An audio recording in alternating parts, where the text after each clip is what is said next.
And we're short too, so we're gonna have to be cleaning out a road.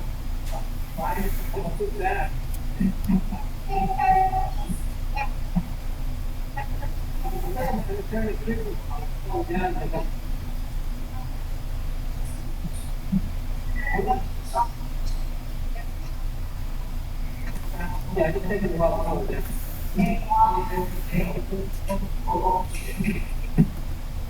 what she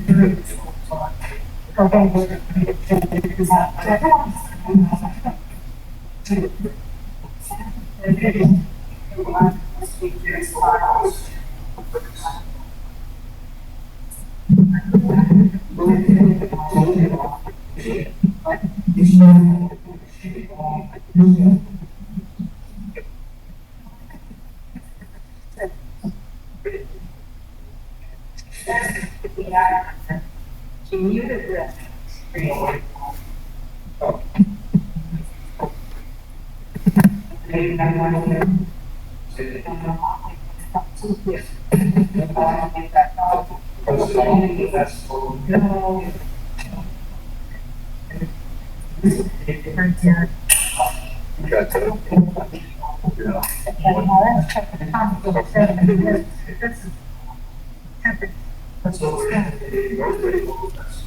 Well, it's started.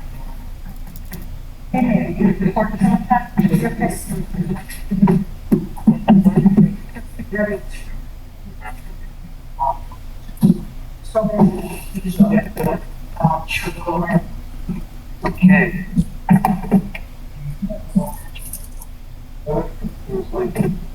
Yeah. What's Laura? Can you hear us, Janice? Yes. Okay.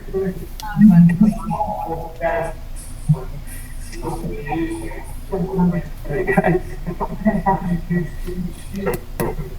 Tonight, you should make some mention of Brian. The guy. Yes. Yes. Okay. Oh, well, That's fine. Highway. Right. We can read the button. Oh, can you hear us in video land? Yeah, can indeed. Okay, and I did hear you earlier and wanted to make sure that you could also hear. You could probably hear us better than we can hear you. Possibly. We're muted.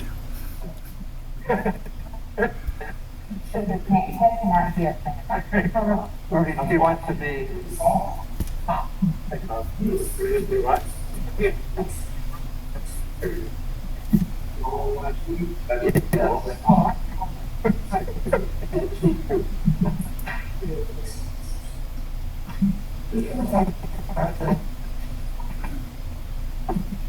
I'm not sure what Ted is trying to communicate. Can you figure it out?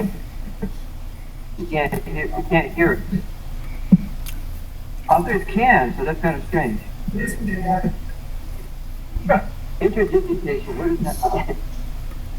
You know, that means you don't want to get together. Yeah, Thanks. Let me just tell you what I hear. Some of you are coming through fairly clearly, but there is either a huge amount of background noise, almost as if you're on one of those cell phone calls where you hear three phone calls at once. So Janice came through loud and clear. Joel, you've been pretty clear if I can hear you over the background noise, which is enormous. It's the worst sound I've heard in a video conference we in haven't years. called the meeting to order yet, so give it a chance to quiet down as we start. Are we ready? Waiting on Catherine. Oh. No, it's a short, I've got a short piece. You could untwist this. Yeah, there you go. Yeah. Yep. Right. So if we're prepared, let's call the meeting to order. This is the first regular meeting of the town board for the month of September, and we're calling to order around 6:10. Look at the clock. That's a 6:08. There was one addition to the agenda. We can deal with that in business at the end. Yep. Okay. Any other deletions or additions?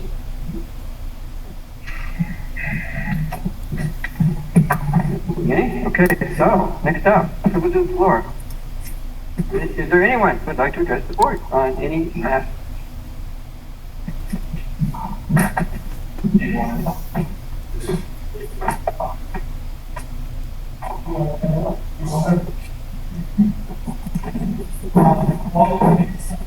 Okay, go ahead and use the mic. We can hear you, but then you can't.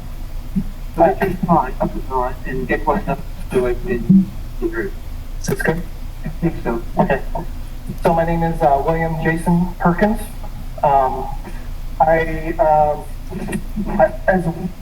As a lot of people understand, that there was a festival on South Danby Road a few weekends ago, or a weekend ago.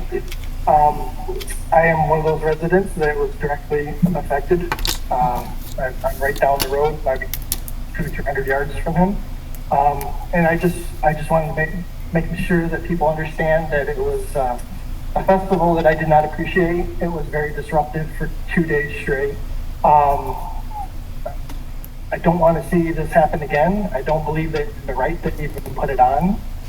There was a lot of safety issues. Some of them were addressed only after there was a large amount of people who were talking about it and notified people of it. I just also want to thank the town and the supervisors and everyone who actually stepped up and actually did some of the no parking signs and did a little bit of the enforcement. I do really appreciate that.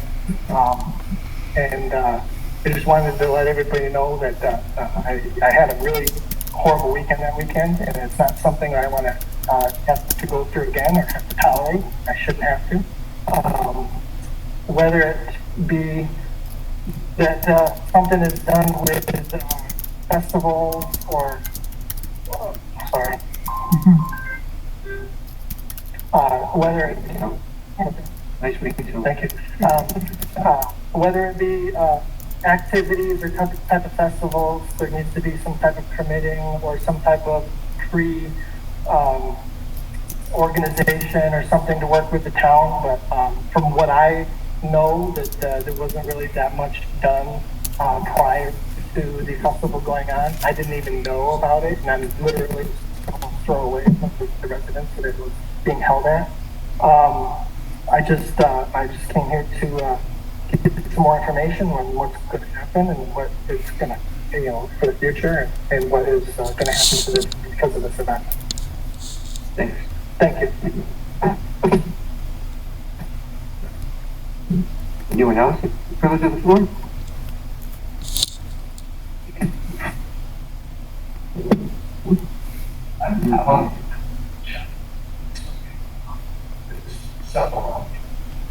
Yeah, but nobody's indicated they want to speak, so I guess you're up. Ted got his hand up. Sally did too. Who did? Sorry.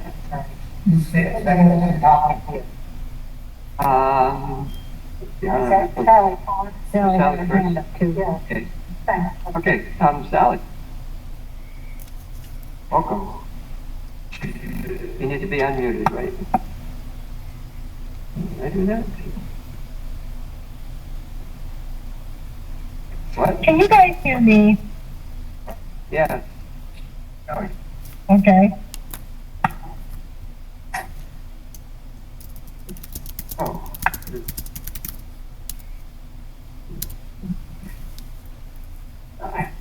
Can you hear me now? No, we're expecting Sally Fuller. No. Okay, thank you very much. Appreciate that. Actually, Ted had his hand up before I did. So I don't know if you want to, oh, that's okay. All right.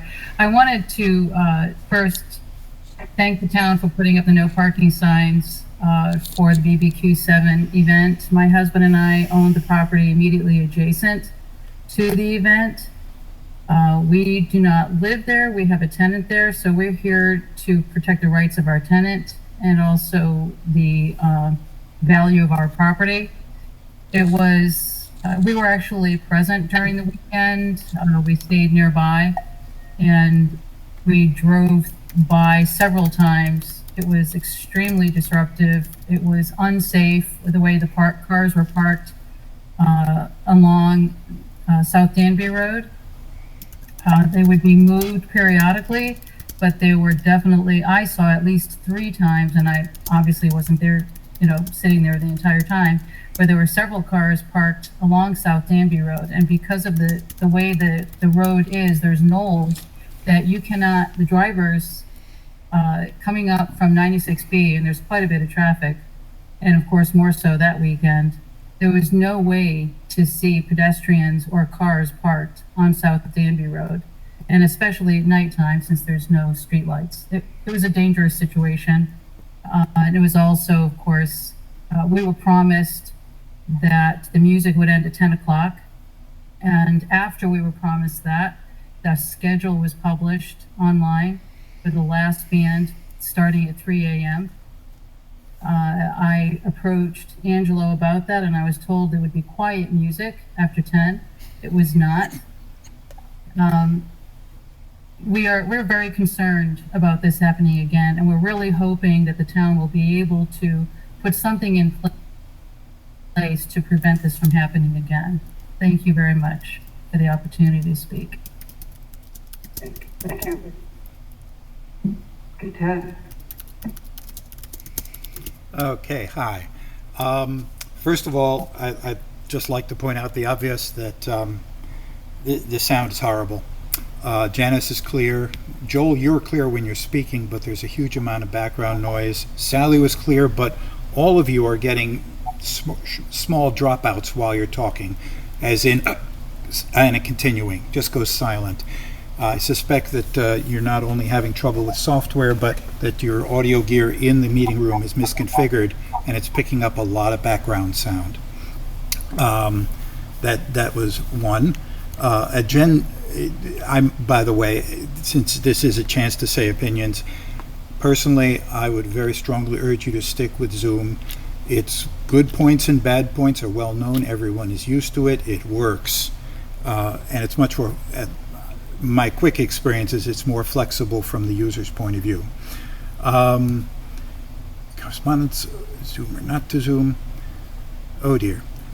Since other people commented about that music festival, I'm sure you're all aware that mistakes were made on both sides, if you will.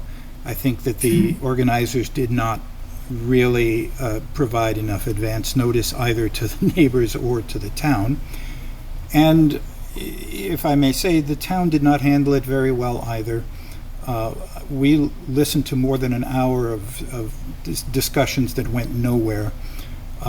And I would urge you not to react to this in, shall I say, frustration and anger, but to observe, but to look at the whole problem more carefully.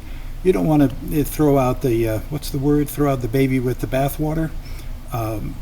These events are very uncommon, and if handled well, I'm sure they'd be okay. Learn from the mistakes and move on from there. I did have a third one, but I've completely lost track of what it was. So I hope you enjoy the meeting, and please do something about the sound. This is our trial balloon here, using something which we probably won't stick with because it's called Zoho Meets. Yeah, I'm quite a. Gary? Yeah.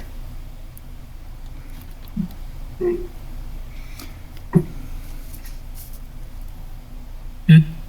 Yes. There you go. All right. I just want to say that I heard pros and cons about this festival on South Danby Road. I know if I was one of the immediate neighbors, I'd be up in arms too. I will say that I hope the town can do something about stopping this so these kinds of events don't happen again like this. I will say also that I am against an overall noise ordinance, but events like this I don't think belong in Danby. That's all I have to say for right now. Okay, thanks. Do you remember what else you wanted to say, Tim? If not, it's Russ's turn. Russ? You can't hear you, by the way. Ooh. Okay. Oh. Russ, if you'd like to. Sure. I want to start, Russ Nitchman's my name. I want to start by thanking you guys for your service. I was going to comment on the noise law from a different perspective. Obviously, the complaints here sounds horrible. I am shocked that your updated versions have not changed the times that I'm aware of. A 9 p.m. quiet time until 7 a.m., unless I'm mistaken. That's fallen on deaf ears. I think that's ridiculous. If it went till starting at 11 p.m., that would have been reasonable. It's still light past 9.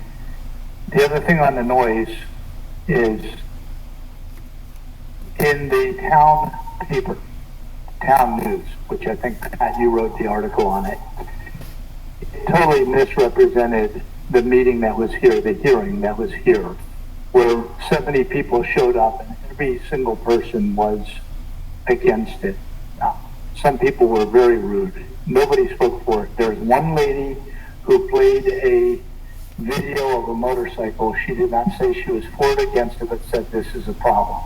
That's the only person who was on the side of it. Nobody on Zoom spoke up for it. And the vast majority walked out that door. In the Town News, Pat, you did not refer to that well. It was misrepresented. You glossed over it and threw a curveball to the citizens of Danby and did not say that the vast majority of people, 4/5, walked out and were very angry. I was not one of them. Some were very rude that night, and that was unfortunate. I'm not going to be rude. I wish things were being handled honestly and up forth, and that those things were being reported to the people of the town, because the town, it's the town's newspaper paid by town's taxpayers' money, and it needs to represent the news and not bias from a town board member or anybody. With that, I am part of the Danby Roots Party that is running for, 3 of us are running for the 3 different positions that are coming up. We would like, and we do hereby officially request, to have the same amount of time in the October issue and the November issue that you folks get. Usually you get 2 pages to put your forth and ideas out to the townspeople. We would like the same 2 pages in the next 2 Town News to put forth our ideas before the people, so as people read these town papers, they then get to hear another side and to hear another point of view. I would hope you'd be willing to do it. Obviously, you don't want to lose an election, but that is fair. To not allow us, the 3 of us, myself, Kevin Feeney, and Mr. Medina, Mauricio, the opportunity to be in the town paper with an election, I don't see how that's fair. So I officially put that request. I expect an answer at some point, maybe even a vote tonight. And I do apologize. I will have to leave at 7 because I've got way too many things to do, but I will stay here till 7. Thank you very much. And I do appreciate your service.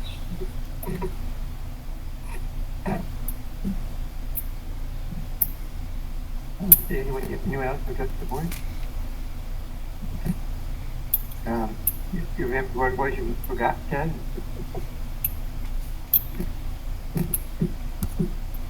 Yeah, Russ reminded me inadvertently. There is an item on the menu, on the agenda, entitled Noise Law Proposal or something like that. It would be really nice to know what that proposal is and have it available, linked right on that agenda so that we could see what it is. You could be. It's linked, it's not linked. Not linked. Okay. Thank you. I requested that this morning. You're right. That's my fault, and I apologize. I will actually link it right now.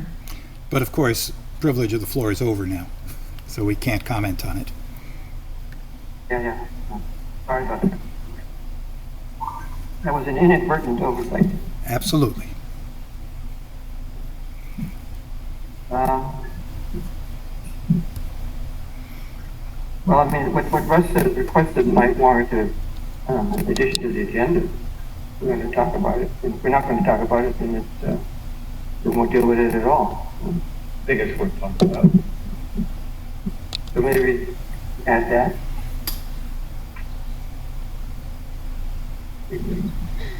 Oh, 5.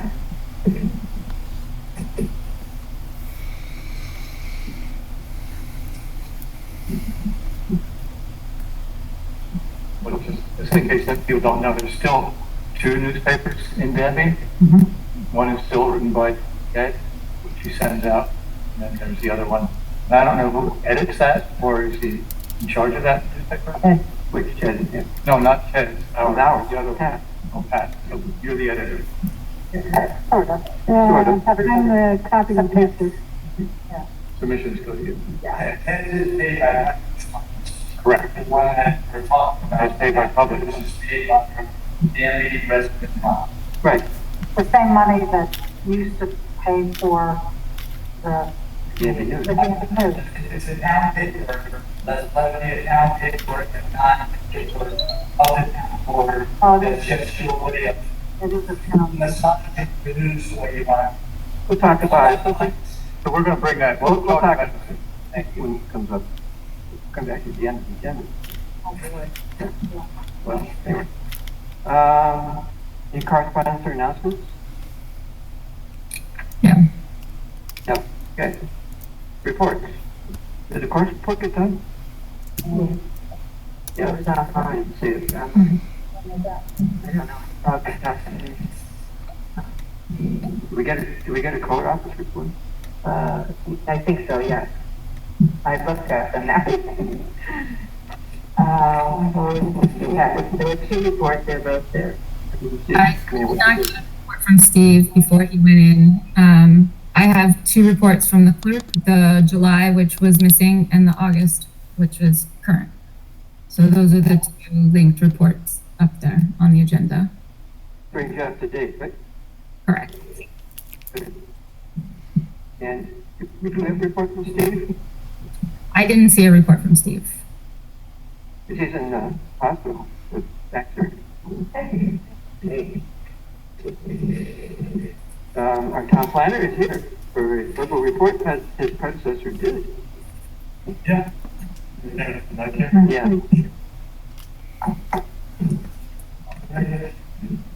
Hello, good evening. There's not too much to report in the this is my 3rd week here. It's a pretty brief report.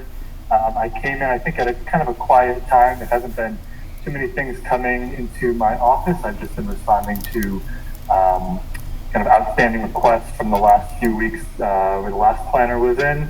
I've done 1 approval for it was really just a sort of cursory approval for what's called a de facto subdivision on Nelson, and you're going to have the road is McNairn. Nicaranan Road. So it was a subdivision just because of the town road went through the parcel and passed it by town attorney, and it was met the standards for that. So I still had to sign off on it. Went to the county. Other than that, there's a number of requests that have come in. Just so people understand what's happening there. The road. So there was half of the property at one side of it and half on the other side. So the subdivision was like, it already existed basically. It was just a matter of it falling out of paper, right? On the de facto stuff. Yeah. And so, other than that, there are some other requests that have come in that I'm aiming to respond to people about building additional structures. Another lot line adjustment request came in. That one might need some Board of Zoning Appeals look at. I'll be taking that more closely look. And then the Norbit Solar Development, the developer reached out and wants a little bit of a change to some of the access drives. So I'll likely be talking with the planning board about that. Actually, reducing the amount of access drives internal at the site. So it might be a better situation. But I know that there was a lot of history with that approval and everything. But I'll be grabbing some more information from the developer before sending it to the planning board. And that's pretty much it right now. And Dave was involved with the short-term rental group. Have you gotten engaged with that yet? Nope. We'll have to figure that out. Yeah. I think it would be appropriate for Greg to sort of jump in David's step. Whole history with that, but and that group is, I think, sort of congealing around a likely proposal, but we're not quite there yet. Yeah. But you should be involved with that. It's not an immediate thing, so don't worry. But it should be, it's been a while, and you can just move on it. Okay. Thank you. Minutes. What's your pleasure? Did you say something? I cannot hear you. Minutes. Oh, It being the next item on the agenda, and Janice has listed a bunch that have dealt with, running all the way back to December 2020. Which actually isn't there, so we can't do December 6th because they're not even written. Written, but Not written. No, not written the 6th or whatever. They're written. Yeah, it's the wrong date. It's the 7th, not the 6th, yeah. Did you mean the 7th, Janice? December 6th. December 6th, not the 6th. December 6th minutes are written, they just have not been released. Well, then obviously we can't talk about them. Was it a time December 6th or December 7th? I had December 7th. I looked up on my calendar from last year. I think it was. I think it's the 6th. Okay. Anyway, the board has access though, right? No. No.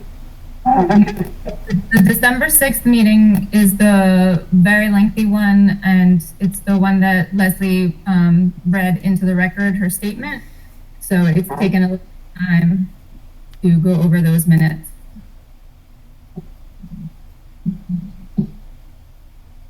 We had access to them, because otherwise Leslie wouldn't have had the comments that she made upon them in the first place. No. No, she made comments on them. They're still in draft form, so they're not visible to anybody else in the work drive. You say anybody else, you mean public or you mean the board? Anybody. Anybody? Work drive. Okay. So the only ones that are available and not in draft form that are visible in the work drive are the ones that are linked on the meeting agenda. We kept to December 6th and April 24th so that they wouldn't get lost in the shuffle. So they'll continue to be on the list, but not linked because they are not yet ready to be released. Okay, makes sense. I just have one question. I did not look over all the lists today, but when I went to do some of them, all I could see was that there was just the recording. That's what the public could see. That's all I could see. Are you hearing Catherine okay? Is your mic on? Yeah, Up is on. it's on. Okay, Hello? It took her for such a short leash. I can't do anything about that. Nope. Yeah. What I said is the link that's on the agenda appears only to be a verb of voice recording. It's for the public. That's all I could see when I tried to go to them today, but I didn't have a lot of time. I wasn't able to spend a lot of time looking. I'm going to get another mic because this is crazy. I will say that the agenda links are to the publicly accessible documents that are posted on the website.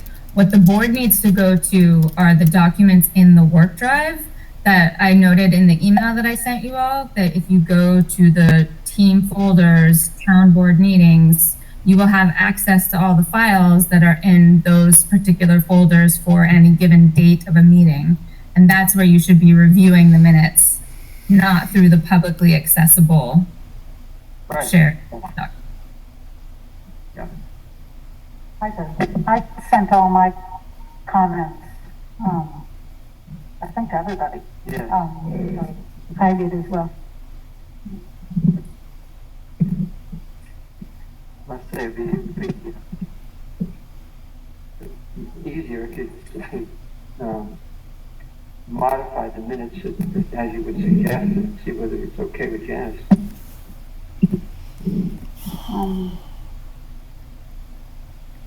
Actually, I tried that and it didn't work, so I didn't bother.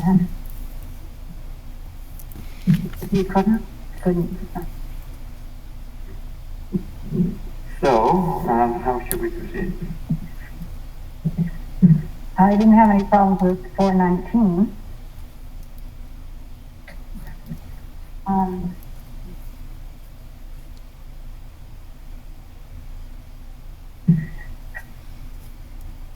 I mean, that was, to me, that was a meeting that was the noise forum where people, a lot of residents talked, and nothing, there's no list, I was hoping there would just be a listing of things that people brought up, and there's nothing. I have a list in my notes, but I think it should be public, available. What residents said. It'd be nice to have a No, summary. it's not be a summary writing. The recording is not official minutes, so, those minutes, there was that, and the misspellings, there was just a couple misspellings, but,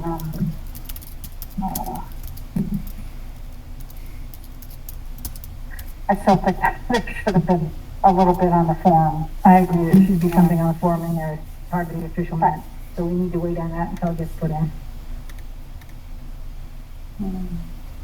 We'll say that it's not required that they be in there, even though it's clearly the board's intent and the guidance that they provided. Yeah, well, our rules of procedure talk especially about wanting some description, especially when we have like public hearings and residents are talking about, I know that wasn't a public hearing, but it was a lengthy period of time where people had major concerns about something.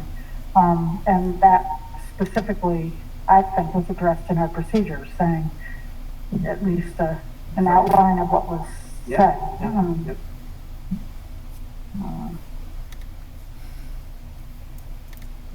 So what you're saying is that you wouldn't vote to approve it without having that added. Right. Neither did I.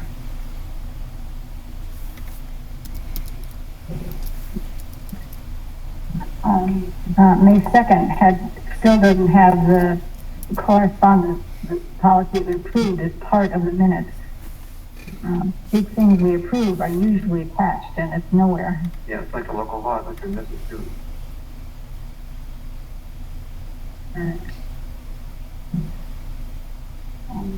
I mean, maybe, I don't know, maybe Janice could look through the comments and say yes or no. And, just move on. So, yeah, is that something you can do between now and the next meeting? I can try. Are there ones that we're waiting to say okay now? Pat suggested the 19th. No, that's the one we were just talking about. No. June 6th, I didn't have any questions on. June 6th, yeah.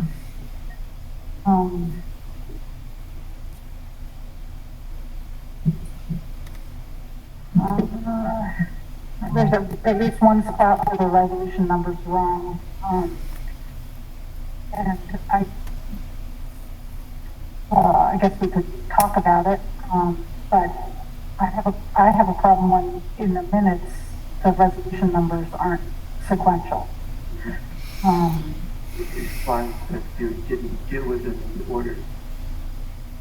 That has to do with the agenda, which is not what the minutes are. Right? I assume. So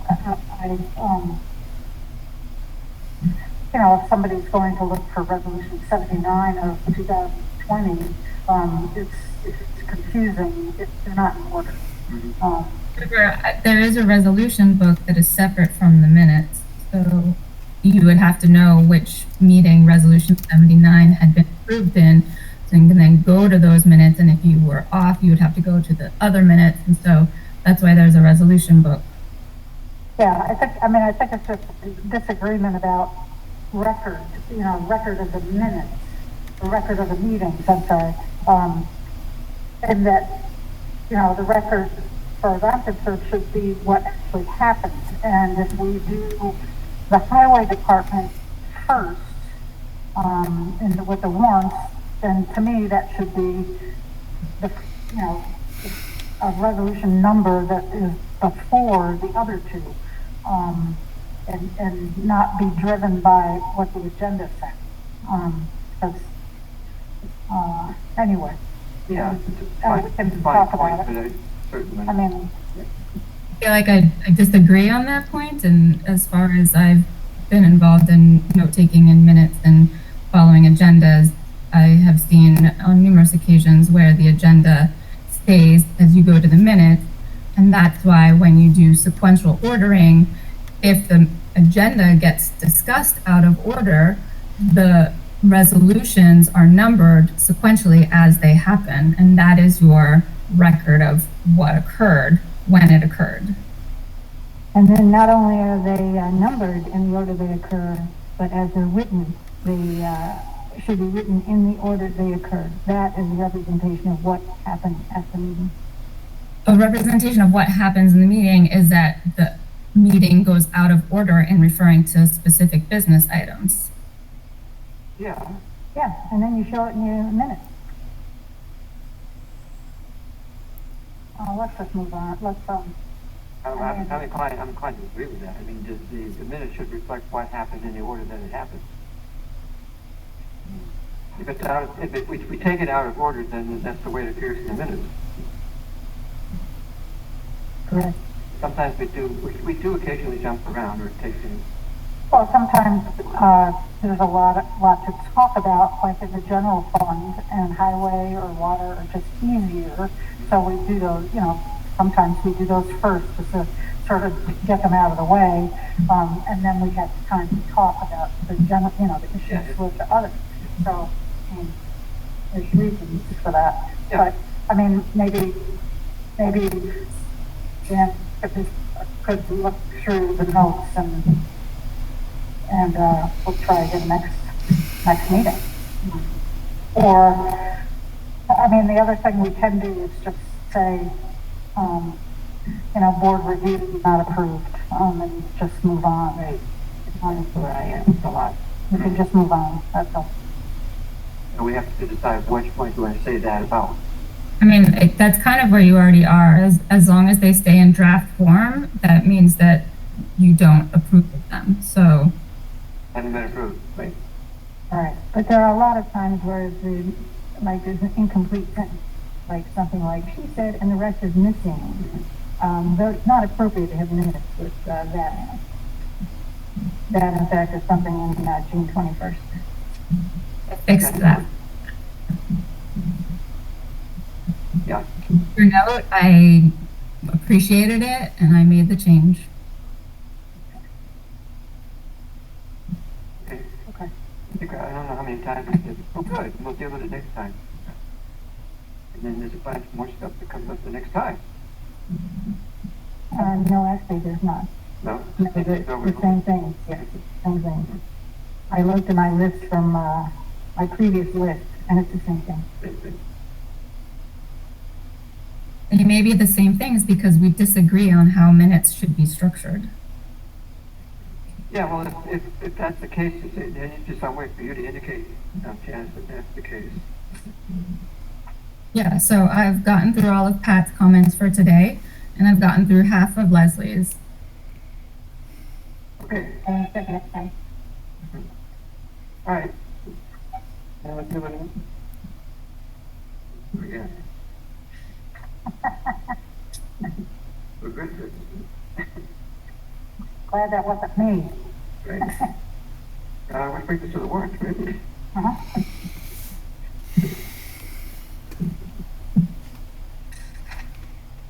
Okay.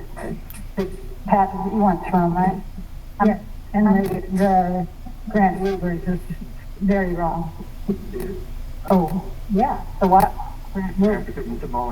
The general fund. Oh, yeah, but I think I figured it out. Yeah. I got the same numbers. Okay. I want to move the general fund vouchers 275 to 285 for $14,502.71. Is that what you got, Pat? Yeah. And what accounts for the difference? Well, the voucher, he mowed 3 of the cemeteries once, but it was doubled. It was doubled, like, on the abstract, and also the water was included in that, in the general fund. And so, yeah, so it's just a little folk off. It just indicated how many times what got mowed. Yeah, his bill was different than the voucher. Okay. The voucher was not. Did somebody second that? A second. I noticed that there was some misinformation in the DCC voucher, because, not the actual bill, but the second voucher that was made up talks about DCPA to the DCC. Uh-huh. It was not the Park Association, the King County. Oh, geez, right. So the voucher. Correct. I know, it has been. Has the voucher been fixed? And the abstract fixed? Okay. Which The numbers are right. Laura is here. 275.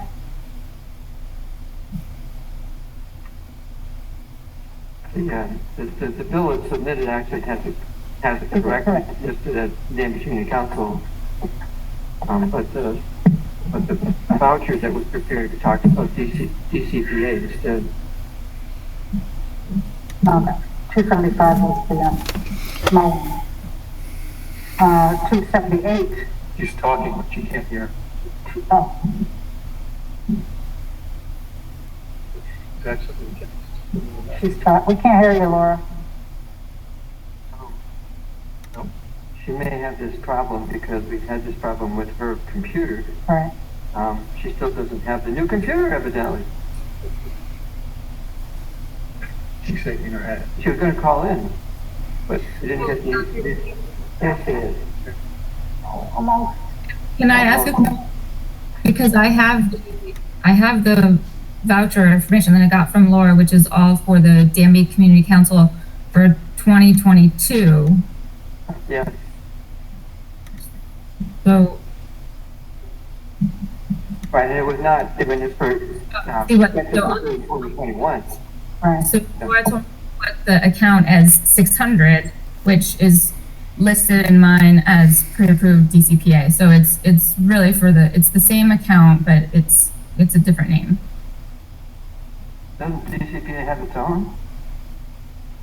I think this was for something different. So the A600 account must be for back pay, because we're talking about something that needs to be paid for 2022. Right, 21. No, so what I'm saying is that the A600 account is labeled incorrectly in my voucher system because I didn't have a name for it. So when I first entered A600, probably in 2022 for the DCPA for 2021, that's what it got labeled as. So now it's still showing as pre-approved DCPA. So what it should say is pre-approved DCC 2022. Right, So that's all. yeah. Okay, I'm happy to change that. did Laura call you about getting the going in? Yes. And I texted everything. Okay, all right. Are we good on it now? That was one second, was it? Yes, it was. Okay, Janice, the vote. Yes. The things that we're talking about, that the account number isn't fixed, so that it's still showing incorrectly. in She the said account. she fixed that one. Did you also fix the, mowing? Is that voucher been fixed? The mowing, yeah, Laura and I are going to talk about the mowing voucher tomorrow. Essentially, it's been fixed. Yeah, Does sound reasonable. It's something that just gotta get together and get this straightened out.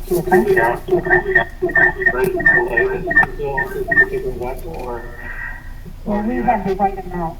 Okay. So it's the right amount. Right amount. We had a calculation still. That's just a little clerical. Yeah, Yeah. it's clerical, yes, it's yeah, clerical. cool. And that can be changed. That could be changed. Are we ready? Yeah. Okay, wait a minute, before we do that, can we have somebody follow up by going down to the office and checking to make sure that this does get corrected appropriately? Does somebody want to volunteer to do that? What's the chicken with Laura? Laura? Yeah, Laura's gonna do it. with the how you book it, so. I'll call Laura. She's nodding. Okay, she's not here. Okay, great. As long as you're not nodding asleep. Okay, Janice, now. Okay, Connors, Yes, Hanson, Yes. Hunter, Yes. Woodworth, yes. Daniel. Yeah,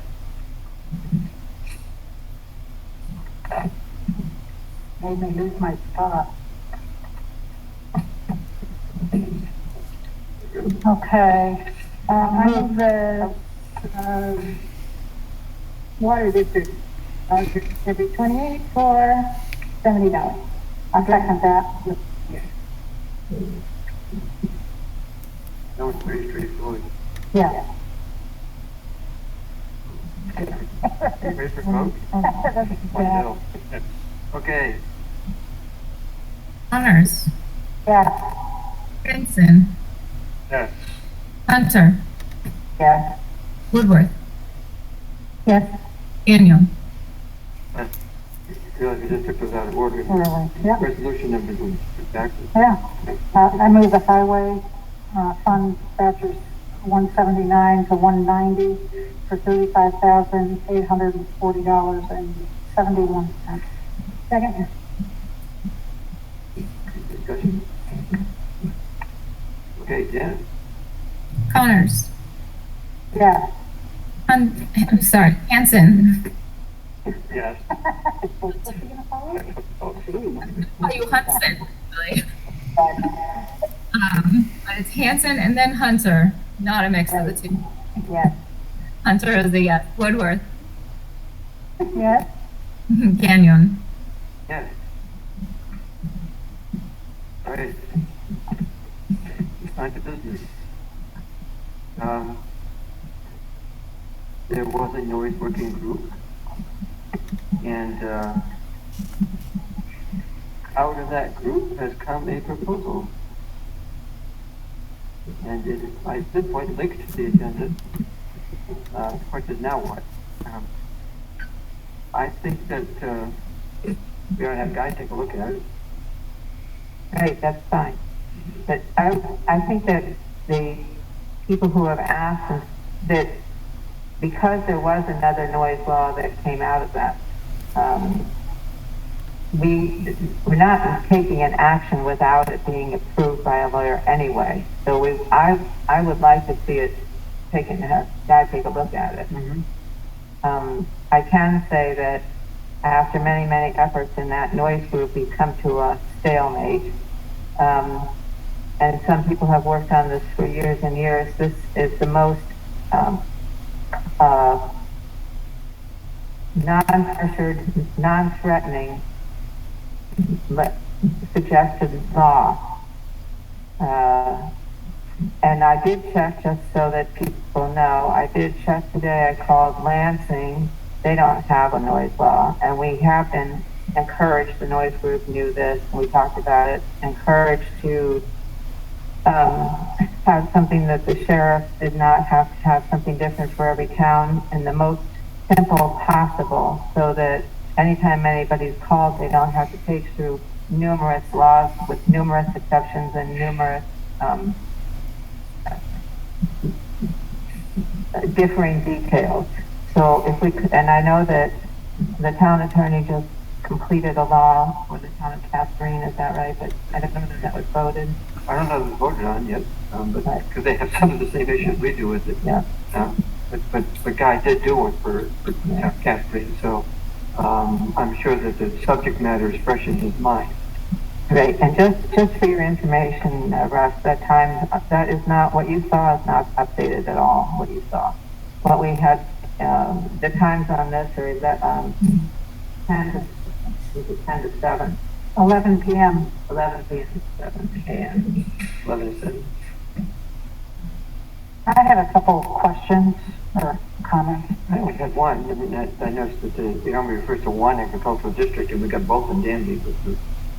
I didn't understand you, sorry, Joel. At one point, it refers to agricultural stuff being exempt, and it refers to one of the agricultural districts. So number and 2. We've got both of them in Danby.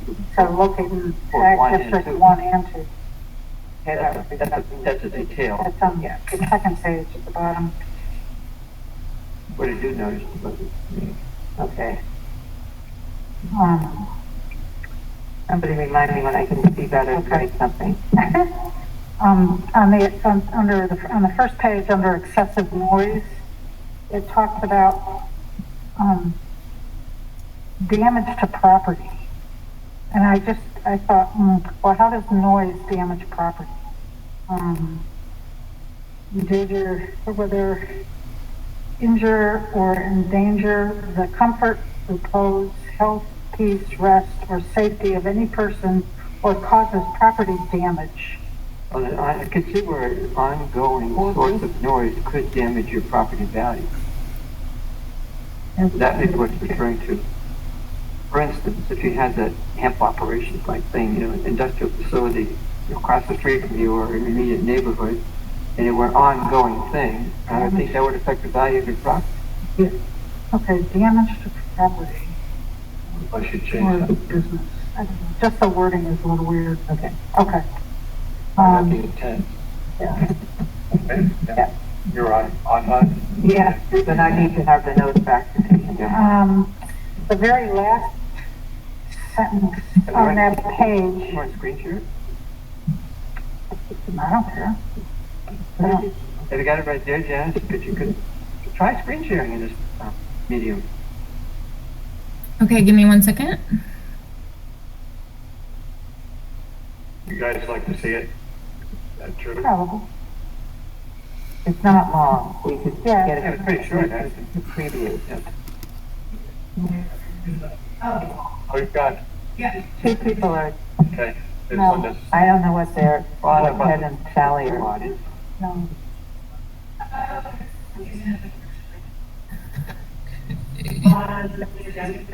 It's just the one that's by now is linked to the But agenda. it wasn't linked earlier, so unless you Yeah. did it like an hour ago, or a half hour, then it fits it. Yeah. Right, yeah, okay.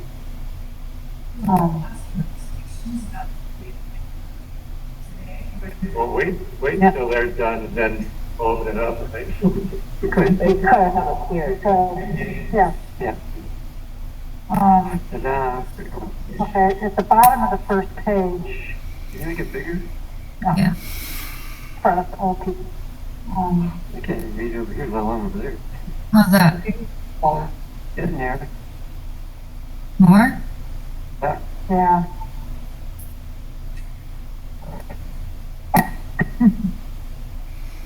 That's better. That's better. Hmm? You can't make it much bigger without going off the edge. Okay, so you want to go bottom of the first page? Yeah, bottom of the first page. Seems the same. Where it's prohibited acts, right? This is where to me doesn't matter. It's up farther, we're under excessive noise in the definition. So that's up farther. Yeah, excessive, there it is, excessive noise. Okay, the last paragraph, well, it says, it's an explanation, and it says, with notification and agreement from surrounding property owners and the code enforcement officer of the town of Danby, there may be special occasions where daytime hours could be extended. I'd like to just stop it there, instead of saying, Without could be specifying, extended from between 7 a.m. and 11 p.m. to between 7 a.m. and 2 a.m. I mean, if it's if people have talked about it and decide, maybe the decision is it needs to start at 6, because somebody's gotta go to work. Cause if it's gonna, the property owner, the code enforcement officer, I would leave it up to them to be able to flex the hours instead of changing it from 11 p.m. to 2 a.m. Maybe it needs to go the other way. I'd like to cross that off. Oh, this is really? Where did that come from? I want to see where the whole noise thing, this whole thing came from. Because I'm not sure it is. Well, this is crossed off. I didn't. Yeah, it just did. This is the right version that got on. Oh, What is this? Let me see how long. This is what, this is the last one thing I got. I know, but yes, and I got it from Warren's email. That might have been it. okay. You from one. Yeah. I just copied it. Now it was fine. I copied it and made a document out of it, and that's what's here. So anyway, that's funny. So I would like to get rid of that. I know Yours that is you're crossed off. I know. Well, that's because she crossed, Janet just did it on. Leslie, so I don't know what you were talking about. You mean I have the wrong thing? If we were all, It's the wrong, where did you, let me see where you received that. I'm sorry, but I think this is not the right thing. I'm uncomfortable with having this without knowing that we're doing the not marked up one. Warren sent one that said this is the updated without the markup. There should be no markup showing it. Right. well, there isn't any more. Okay. I just, Janice Janice put that cross in just now in response to Leslie's Right. comment. Right. Well, we can talk, and if we find out, anyway, Yeah, so we can just under- cross out it if you want to leave it and see what.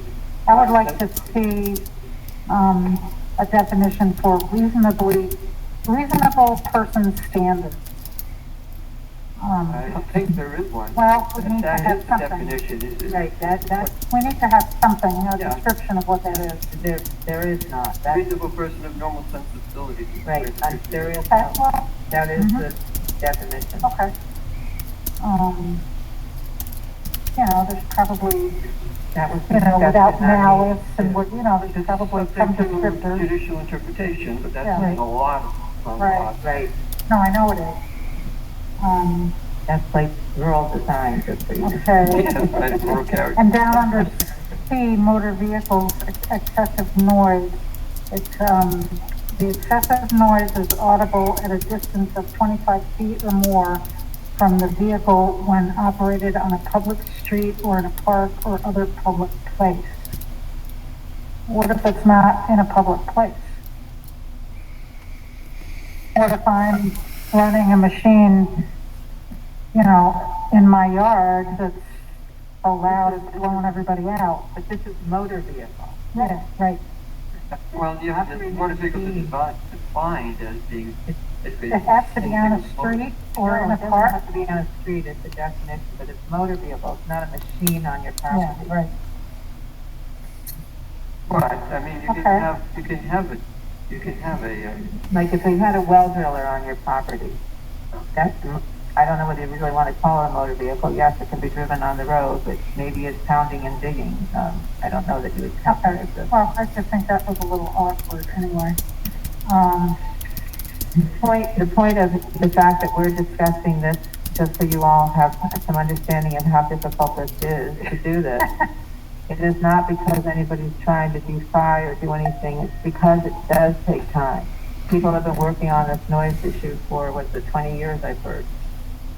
It's come and gone about, I don't know how many times, and it's very difficult to come to terms in all of the laws that we do that are acceptable for everybody's concern. But it is, if you can see, that town board is looking out for ideas and feelings of the townspeople. That is why these things came to us, and that is why we struggle through this. as I read this, Leslie, it doesn't mean that it doesn't apply off the road. It means that when it's on the road. Okay, Right. all right. And a lot of these things in terms of phrasing, that's what the lawyer can take care of, so. Yeah. Under D, the provisions of this section shall not apply to the following. And it talks about agricultural activities, and then it goes to discharging of firearms for the purposes of hunting or any legal firearm activity. These shall be during the hours of distances permitted by the New York State DEC, and I'd scratch the rest. I mean, it says, and this is permitted and posted by DEC annually or as they change. I don't, it's just too wordy for me. Yeah. At this point, I just have to add something, because as a code guy, and I was a code guy here, and I was a code guy in this town, that it was an impossible task that you're asking the code people to do anything about at all, because they're not, first of all, there's no way to measure the decibel level, so that's special machinery, and it's supposedly, there was always from the street that you'd be measuring it from, or the property line, right? The other piece to this is that, you know, so right now, any of us, at any time we want to, if our neighbor is having a party that's too loud, it's going too long. I mean, the exception is, of course, that festival that went on. But you can call the sheriff, and the sheriff will go down there, knock on their door and say, by the way, I'm the sheriff. And they'll ask them to quiet down. Typically, that's all you need. No, that's, I'm sorry, but that's the whole reason that we had to do this. And unfortunately, this is the area that I'm not a big fan of these things either. But that isn't, unfortunately, no longer the case. They will come if they don't have any other emergency, that's one. And they, without something, the decibel thing, I don't know. If they will come, who's expected to come? If there's a law, then they can. Yeah, right. They It's won't come if there's no law. That's basically correct. I mean, I was told that people called specifically about these parties, and dispatch told them, we can't do anything without a local law. Right. That's correct. Furthermore, yes, yeah, that's. Right. Yeah. I mean, they came and enforced the no parking stuff, but they couldn't do anything about the noise. Just for the sake of the audience who is on the meeting, the video conference meeting, the people, the audience just said that they did try to call about the news, the noise, and specifically were told by the dispatcher without a law they could not come or they could not do anything. That, yeah. I mean, Yeah. Right. Yeah, and the sheriff. The sheriff, yeah. The sheriff backed them up. Yes. If anybody, the thing is that if we're not really trying to open this up, but that was a clarification on a board member's question. Right. Yeah. Yeah. Yeah. So, if we will be, obviously this is not complete, but this is the reason it comes up. You see the board discussing it. We've been criticized for just going along with each other. And it's fairly obvious that we do, as a board, do discuss things. And we do have questions of each other. So I'm glad that you can see that. I'm glad it's happening. I'm glad that you're able to respond to us, and we appreciate that. Contrary to what you've been told many times, we do listen. I mean, the other thing that's in here that the wording is a little weird, but it talks about any person who violates any portion of this law shall be guilty of a violation, and upon refusal to communicate, negotiate, and mitigate the excessive noise shall be, so to me that's, I always wanted like a warning, and to me that's the warning. Yes, I mean, so it's not, the sheriff comes and slaps you, Yeah. you write your ticket, this is, now if you if you show any sign of being willing to talk about it, and make some sort of, mitigating effort, then to me that, I was glad to see that in there. And that was discussed heavily in the group, and the fact of the matter is that one of the member, Richard Curtis, has been a law enforcement person in Candor and in Ithaca, and he has, the only place that he's ever written any ticket is in the college town, or in the college dorm area, college living areas. So all of these things, again, were attempts to try and listen and put things that are reasonably written. The decibel thing is a problem, and there is no, the only way that you can really have a decibel is if somebody's there with a calibrated, trained and calibrated, and people say, well, why can't we use the decibel thing on our phone? You can't. There was question about why don't we have should we have a list? We'll make a list of how many things are irritating before we can call the sheriff or anything, and then all of that would be hearsay, basically. So if somebody uses their phone decibel reader, it's not accurate. Right. Yeah. Not accurate enough anymore. Anyway, so the thought is to have Guy check this over? Well, that's what I'm thinking, is that if we're gonna run this up the flagpole and have a public hearing on it, we ought to make sure that it's compliant with law in every respect, and just, yeah, that we didn't think of this, Right. given his, I think it would be appropriate to have him weigh in on it, particularly given his very careful, style, so to speak. I can think we can count on. We don't want to embellish the law. Well, that's sure. Right. Yes. I mean, it's, Yeah, and as Paul was saying, sorry, brain fart here for me.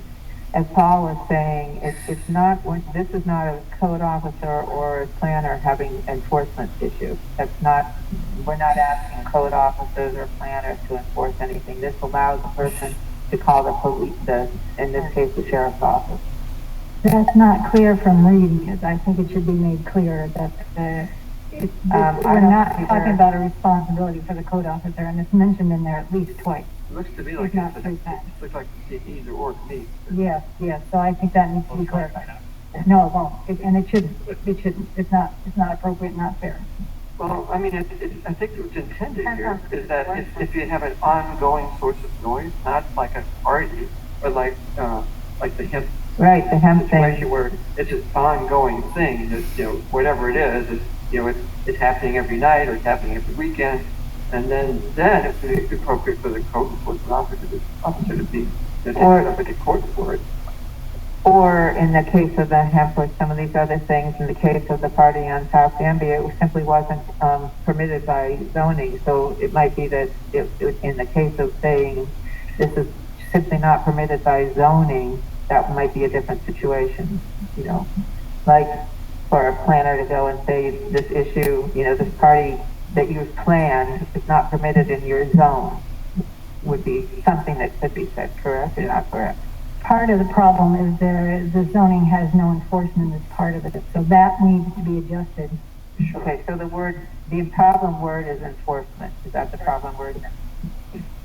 The use of the code enforcement officer for a noise law in and of itself is a problem.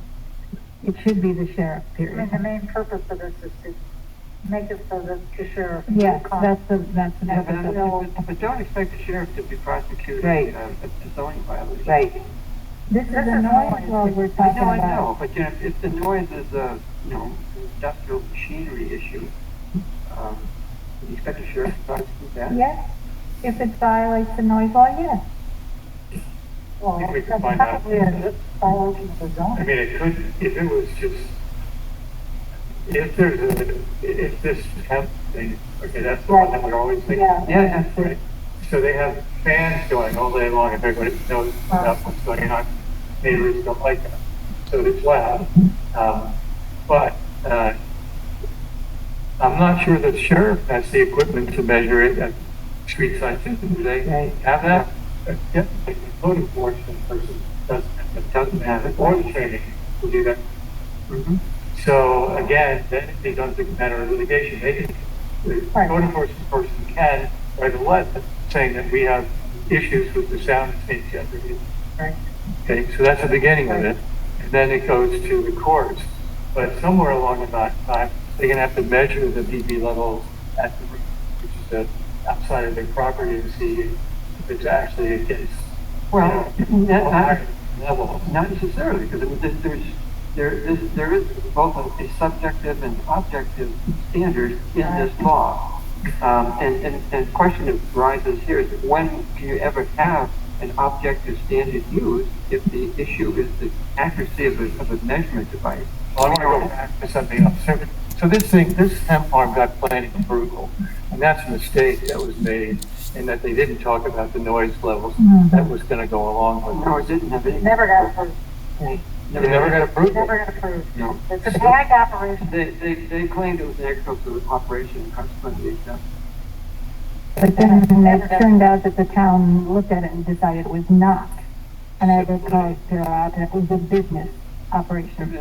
we maintained it was an industrial facility, not an agricultural facility. Fortunately, the issue went away, and I had to be litigated because the market collapsed and we stopped doing it. But They dropped it out on the highway. but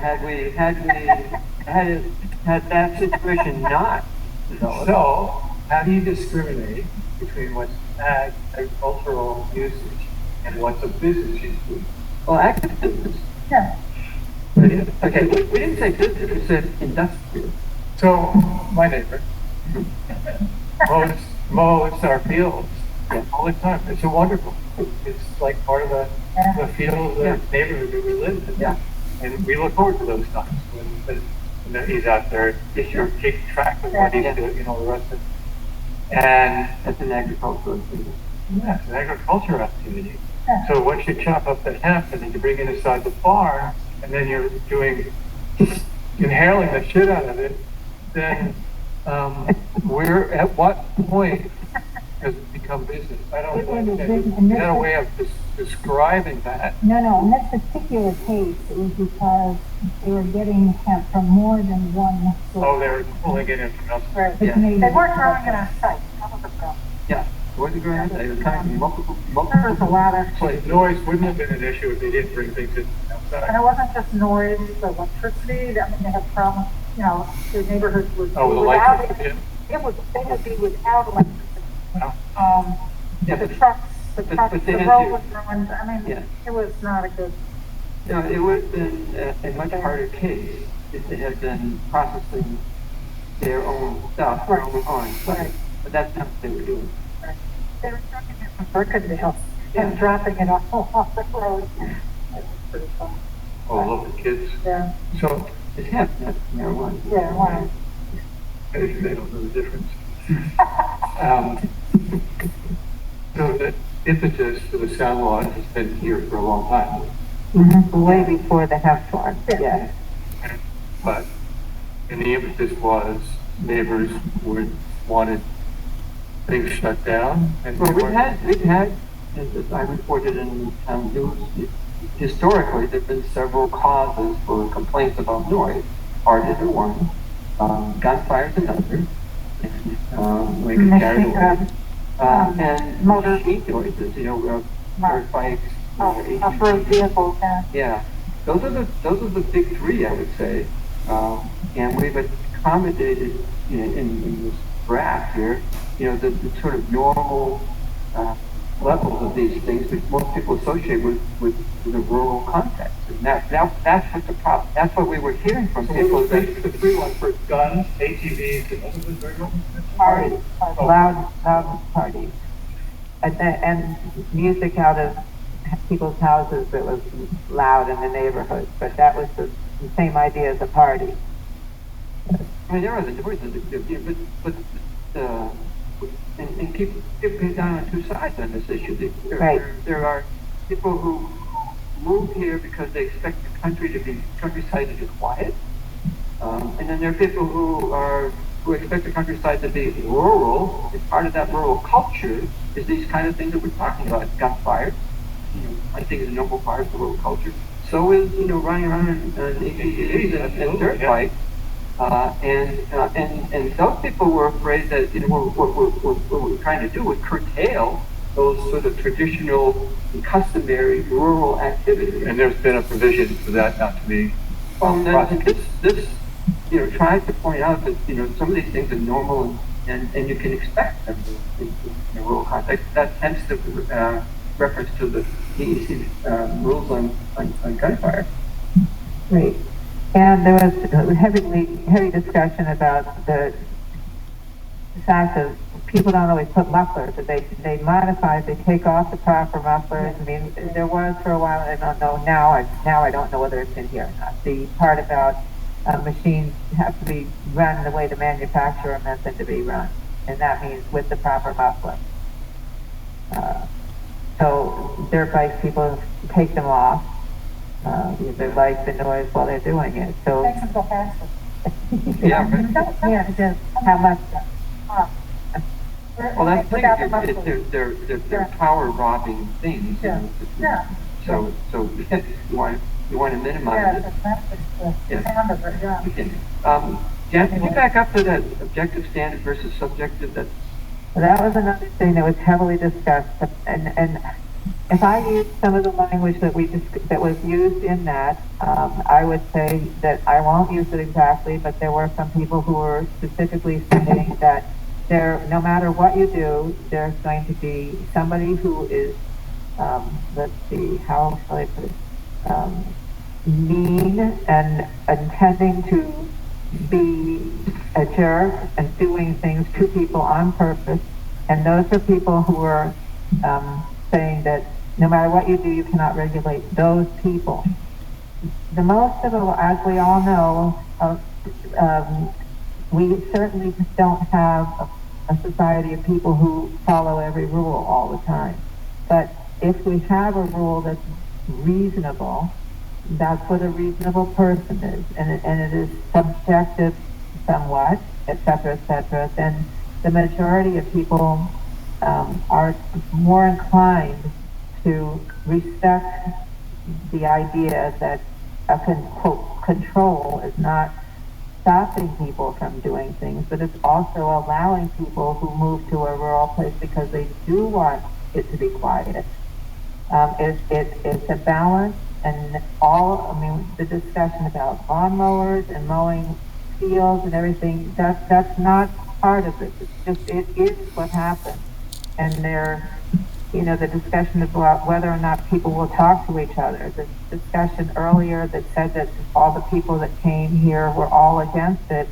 We have you know, that no matter what we say, there are plenty of people who tell us that they don't like the noise, but they repeatedly say, I don't want to say anything, I don't want to cause trouble with my neighbors. And so the town board is working hard, has been working hard with the help of other people and looking at other town laws to try and come up with something that's moderately acceptable. That's probably not a good phrase. Yeah, I'm trying to come up with something. Something that's balanced. Yeah, Is that what you're saying? balance, Yeah. very good.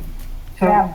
So both the subjective and objective standards are mentioned here, but you know, to get to Paul's point about the measuring of decibels, does the group think about how and who would be actually doing the measurement and how we can get that to the form that a court could regard as reasonable evidence? That doesn't, as what I heard Paul saying and everything, is that happens after somebody calls and says, and I call and I say, Joel, my neighbor is driving me crazy with this noise. I can't sleep. I have a test. I can't do anything. And the sheriff comes and says, Joel, what's the deal here? And Joel says, I'm going to do it anyway. Then that's when the law enforcement person or somebody who comes to you and says, okay, now if there's more complaints, then I mean, that's when you get into more of a stance of. Yeah, but that's a how. The question I had is, are we expecting that law enforcement person to have a decibel meter so that they can measure it? My understanding, once again, and they're not used by every person. Even the sheriff's. Right. Well, They're. No, you can't. If you're saying you can't use them, then my point is, if nobody has a meter that can be used, what's the point of having an objective standard in the law? I don't think decibels should be in there. So it all comes back down to the idea that there has to be someone approaching these people who are making a noise in a polite fashion to get them to quiet down. And so the police come once. That's who gets called under these circumstances. Yeah. And I still don't quite understand how is this noise ordinance going to do anything that's different than the things that are in place already? They want to There's nothing in place. The answer to No, in fact, there is nothing in place. right. Oh, but now the In law. New York State- We have to have a law for Right. the police to come out. Right. at all. It took me a long time to be able to accept this. Yep. And it's been a long time coming because it is difficult. Nobody wants to be told, you can't. None of us. And that, if somebody says, you can't speed, we all sort of accept it. But if they say you can't, I mean, of course we don't. You can speed right on Danby Road, we know that for sure.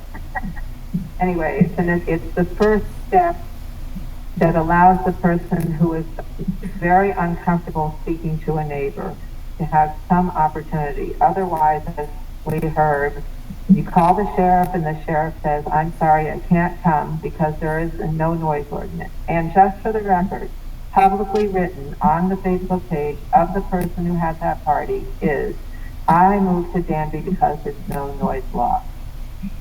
Publicly put out right out there. At least part of the reason. You did say that. Yeah. Can I also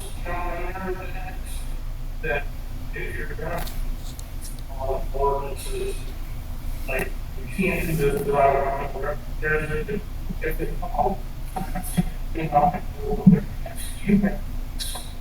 Yeah. because as it is, you can fact because it's $350 fine. Right. It's something like focus. So this is the days of fine, this is the days of doing. It's like you try to see it. How powerful we can't get it. Can't hear, cannot hear. Right. Yeah, of course. Yeah. That's a good point. Which, of course, they couldn't hear because you weren't using it at the mic. Everybody, Gary, somewhere in that thing. Yes, Gary got his hand up and Ted got his hand up too. So if we're going to allow a larger discussion here, we should allow other people to comment.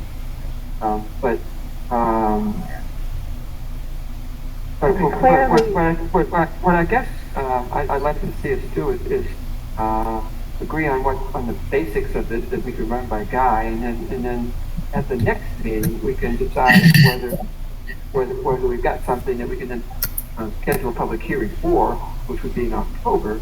I don't know that it'll be that fast. Every time we say the next meeting, you know, to say the next step instead of the next meeting. Well, the next step, at the next meeting, we would have a draft that Guy will have reviewed, and if we agree on what the substance of it is here, and we can decide at that point whether it's what we're really willing to propose, and if it is, then we could schedule it for October. Okay, you just said what I asked you not to say, but that's all right. I'm saying don't say next meeting, because what if it takes Guy 2 meetings to go? What if it takes that's what all I'm saying. Well, and there might be things that get in the way, and I'm trying to keep us Focused on the product. Yeah. Mm-hmm. Yeah. So I'm fine with asking Guy to take a look at it once we get some of these things that were in there that were questions of the board, and the board should write those questions down and they should be handed to Guy with the box. Well, can we go back to the screen share? Yeah. What did you do, Pastor? Are you not screen sharing? No. Ah, There you go. There it is. Oh. maybe I went to sleep. I'd like to have the hand given to me to give to Warren to put it together and then give it to them. That's what I like. Oh, I don't think we should sit here and try and rewrite this law right now. No. what are we going to tell Warren? I think it's more appropriate to take what we have and the concerns that have been raised, all those concerns, all of it as is, go to the lawyer. We don't need to drag Warren into it again. Don't need to what? We don't need to drag Warren into it again. He's done a lot of work and it's been a phenomenally exercise. But I think now the concerns is, especially the concerns where it's legal, whether it makes sense to put in here, whether courts would be satisfied. That's what we need the lawyer for before we do anything else. So I think it should go to the lawyer now. I mean, I understand the desirability, and Warren talked about this from the get-go, of having both an objective and a subjective standard. Right. But if the only mechanism for enforcing an objective standard is the use of a decibel meter and nobody's got one, what's the point of having it in there? I agree. I don't think the decibel reading is appropriate.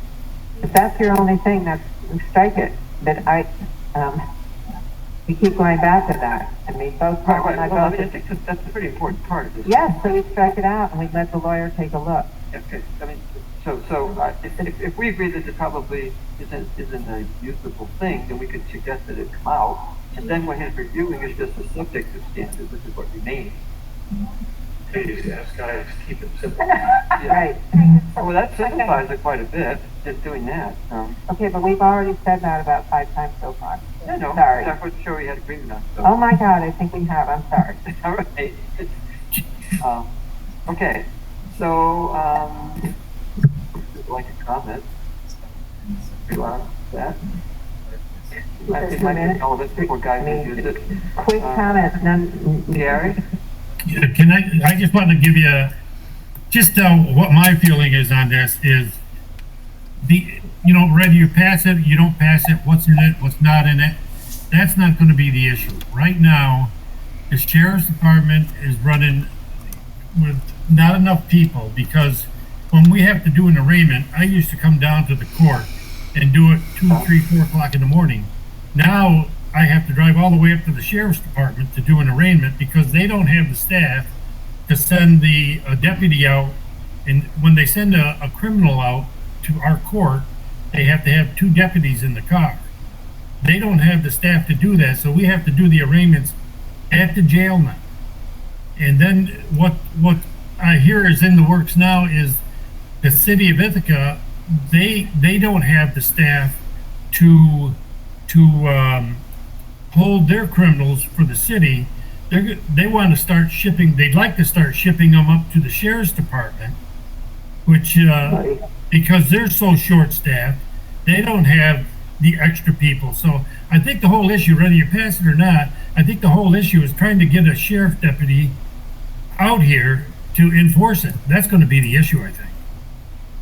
Yeah, Yeah, well, that was also discussed in those, that they, even with the law, the sheriff will respond to threat of life or a limb, threat of property. But if there's other things that are in the way, they won't come because your neighbor's making a lot of noise. It would have to be, you have to put that off. you have to prioritize what you're gonna respond to. Yeah, of course. But I do want to say that I didn't have a meeting with the sheriff, and he did say that the sheriff enforces local laws and would enforce this law. It's under their responsibility. Now, again, staffing is a problem for everything. Right. Speeding, it's all that stuff, but if we don't have it, we don't have any That's right. options. Right. That's right. What about, state police? No, state police do not enforce local laws. So the state police is no help to us in terms of a noise complaint, since they were. Correct, At all. correct. I contacted the state office and got from some attorney, Yeah, we don't want to deal with it. No, it was an official. It's not that they don't want It wasn't a to. local office. Right, yeah. It was the official legal office of the state police in Albany. And that was their response. We don't do that. We don't do it, right. Yeah. Okay. Go ahead, Ted. Thanks. In a sense, you've already closed this off, but I'd like to bring it up again. I think that the fact that you don't believe that there is a reasonable way to enforce objective standards is not a good reason to drop it out. It's simply a reason to search for a better one and a way to do it. And along those lines, I'm going to say, I, as Catherine said, I have been interested and involved in this issue for more than 10 years. I've written several comments to both this town and other towns about the practicality of doing these things.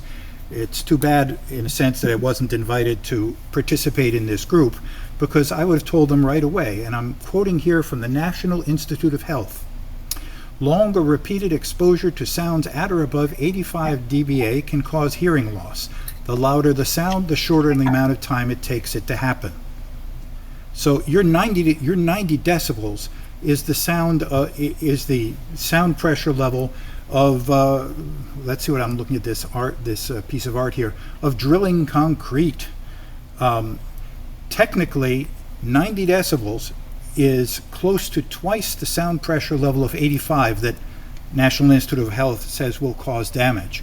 As a practical matter, you don't even mention at what distance you're measuring these things. For example, if you have your concrete drill on the property line and it's 90 decibels, it's going to be 84 decibels when you move a yard away, a meter away. It's going to be 78 decibels if you move another meter away. That's just the science of how it works. So the numbers that are in here really don't make sense. And they further don't make sense when you read. Well, you're saying, and I'm. Yeah, let me finish, okay? I realize you don't want to use objective standards. The reality of what you're saying, Ted, is true about the damage to ears and all of that. And we now could say if everybody had an Apple Watch, it would be telling them all it was too noisy. Right. If you'll let me finish, please. I won't be much longer. Okay. In the definition of excessive noise, it says that disturbs the peace and quiet of the neighborhood. That's very subjective, I agree, but disturbing the peace and quiet is many decibels below the level at which it causes hearing loss. You also talk about weighting, which is inappropriate here because you can lose. Basically, the weighting is perceptual. It is not related to damage. In short, there's a lot of stuff in here that really could benefit by a review by someone. Yeah, I know Warren knows all this, so I'm amazed that this got by him, but it's really just not right. And I think you should take this back to the drawing board, not from scratch, but to be fixed up, and in fact to correct the language.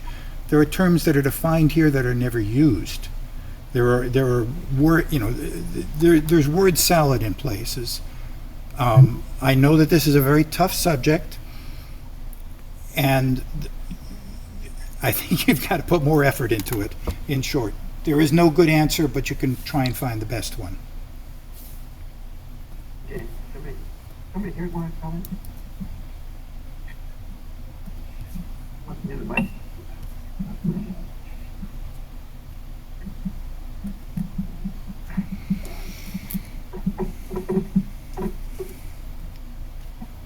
I was curious, if you have a commercial space and you had a show during the daytime, say 2 to 8 o'clock, is there any way to get a permit within that agreement? Not yet, but that's one of the things I think we need to do, yes, you are right there. Thank you. Yeah, yeah. I don't want to be late. I want to go to sleep. But nice Matt. Yeah, right. Right. Well, there's no reason why these parties have to start at, 6 p.m. and go until 3 o'clock in the morning.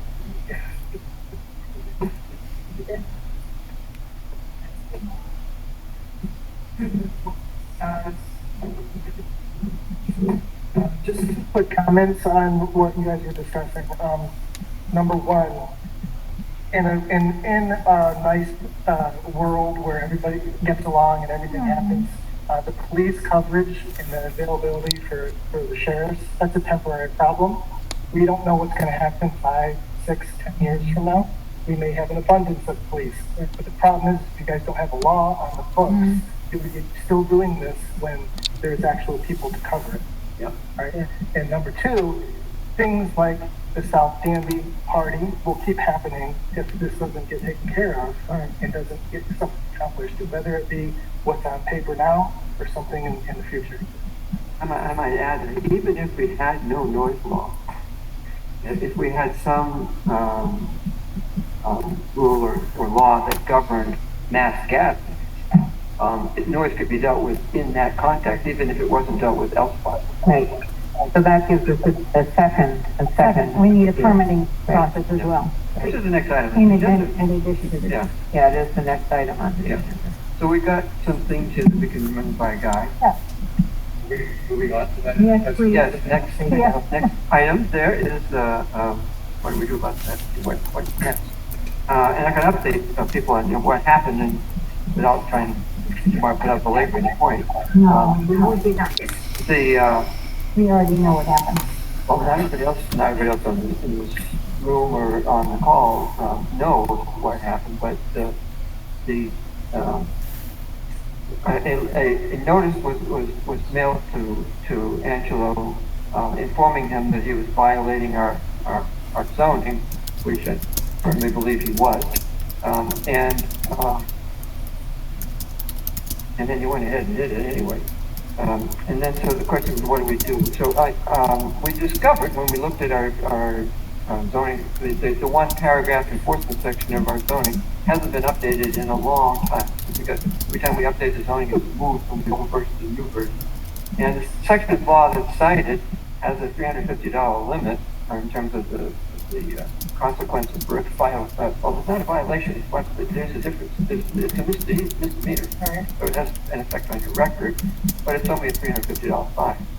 And it's a weekly thing, not a daily thing. So maybe there could have been 2 things that were cited because they did more than one thing wrong, but nevertheless, it's not. We spent more than that talking to the lawyer about it. Not to mention the amount of time that the highway department spent making all the signs, putting them up, and then patrolling in order to try to deal with just one aspect of this gathering, which was the public safety hazard of having on a small site without on-site parking.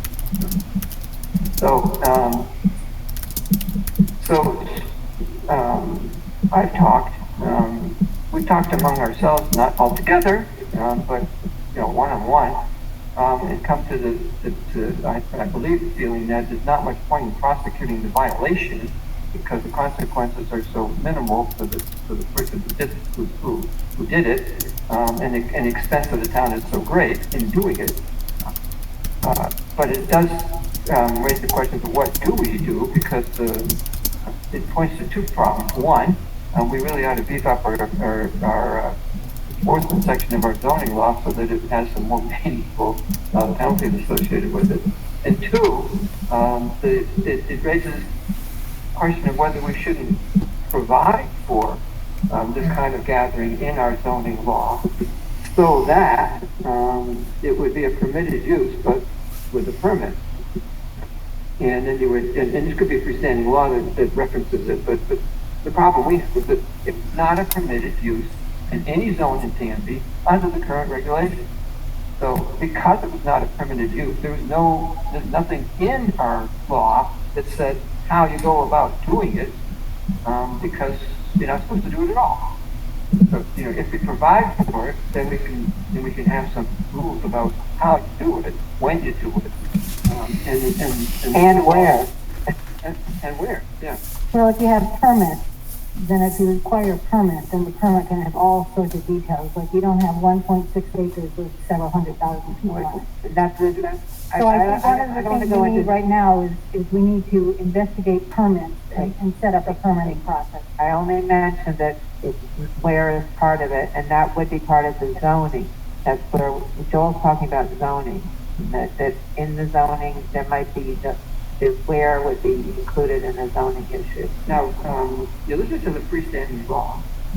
What they have is a special event permit. And the town of Lansing has a mass gathering permit, and I have got the application for that. Yeah. And I did briefly speak with the person in Lansing. I spoke for a long time with the code person in Ulysses.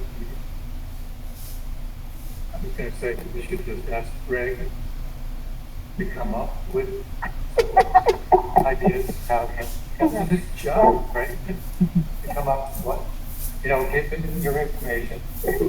And if any of the board members have specific suggestions, it's great. But let Greg come up and craft something for us. Well, It'd be nice if it doesn't have to start. bit of guidance. No, he has examples. He doesn't have to start at zero. There are ones to take a guess. So that's a given. Second thing is, I do think you should prosecute these people doing it only 350. Process. And it's where it goes. It goes through the Gary, and it's it's an inconvenience. But if you don't do that, if you're not involved, they walk. Well, that's right through. They already did. So, They already did our in study. this case, they already did. Correct. How much would it cost the town to do that? The thing is that the misdemeanor matters. I read the same thing about Steve can do it, or Steve's not doing it, and somebody can be the surrogate to do the thing. It could be Greg, yes. And basically, it's part of their job description. Yeah, the thing is that we don't have any history of doing this in recent memory. I asked Guy about it, and he said I could train. You need to be trained to how to do a adherence ticket, how to craft an accusatory document, which is what you take the court with you, in order to. Yes. So it's just not rocket. No, it's not. And then if you've done, in fact, he pointed to the town of Ithaca as being a place where it was done so routinely, and in fact, there's something of a model on how to do it right. Now, I was at we had this county level review of the possibilities for cooperation on code issues and enforcement, and we had there was a meeting this last week. To follow up on what kind of things are we willing to entertain doing collectively instead of each town. The code officials were there as part of the discussion. And part of this discussion could we collaborate on what they call presentment and prosecution. The expert in the room was Mosley.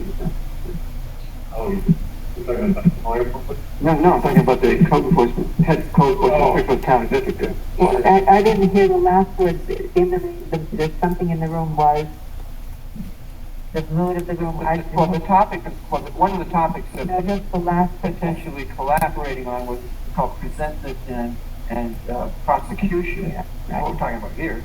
And whether that could be done at a county level, say collectively, going forward now, not now, but, you know, this is something that it could considerably be done.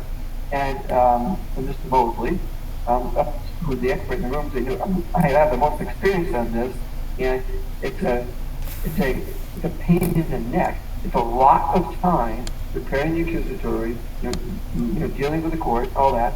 You know, when it's being close to covering the cost of doing it, in terms of penalties that are Okay. result from it. Yeah, I And got that. people get fined, and then they don't pay the fine. Okay, I got all of that, except the last word that you said before was you said, I heard you say that it's a misdemeanor. Misdemeanor is not nothing. No, that's correct. So it So having does create to- something on your record, as Right. opposed to a violation, well, like Right. a traffic ticket. It's not, you know, it's a misdemeanor. Right. So there's that. Just, so in the town of Danby, it's pretty simple. There's a kid accusatory vote, right? And you get, yours, go to court, and then whoever is the best is gonna just explain the case and what happened, and there's usually no witnesses or anything else that goes on, and so that at least makes its case, and then they come in and they're, whoever they decide to wait for a lawyer, it's on them, but typically they just come in and they plead their case, and Gary was a verdict. It's really pretty straightforward. Mostly it just takes time to get to that point. So it's not complicated. So You're advocating. we should inconvenience them enough to go to our local court. That certainly sounds plausible. So the only thing for us to do is to tell Greg or Steve. I think Steve's out on, He is, I think. I'm not sure how he's going to be back, but I'm inclined, hearing from the members of the community, that something, it's like, sometimes you have to put a hammer down. And the word does get around. You know, right now, Danby doesn't mean anything to me. People think, oh, I can do anything in Danby. So, I mean, it costs us money. That's a big problem, because then we get accused of using, you know, taxpayer dollars for this. So that's the balance on that. But I think what there are some taxpayers' dollars. These are officials who are already being paid a salary to do this. right, it's not, Okay. it's different than what we heard from the lawyer.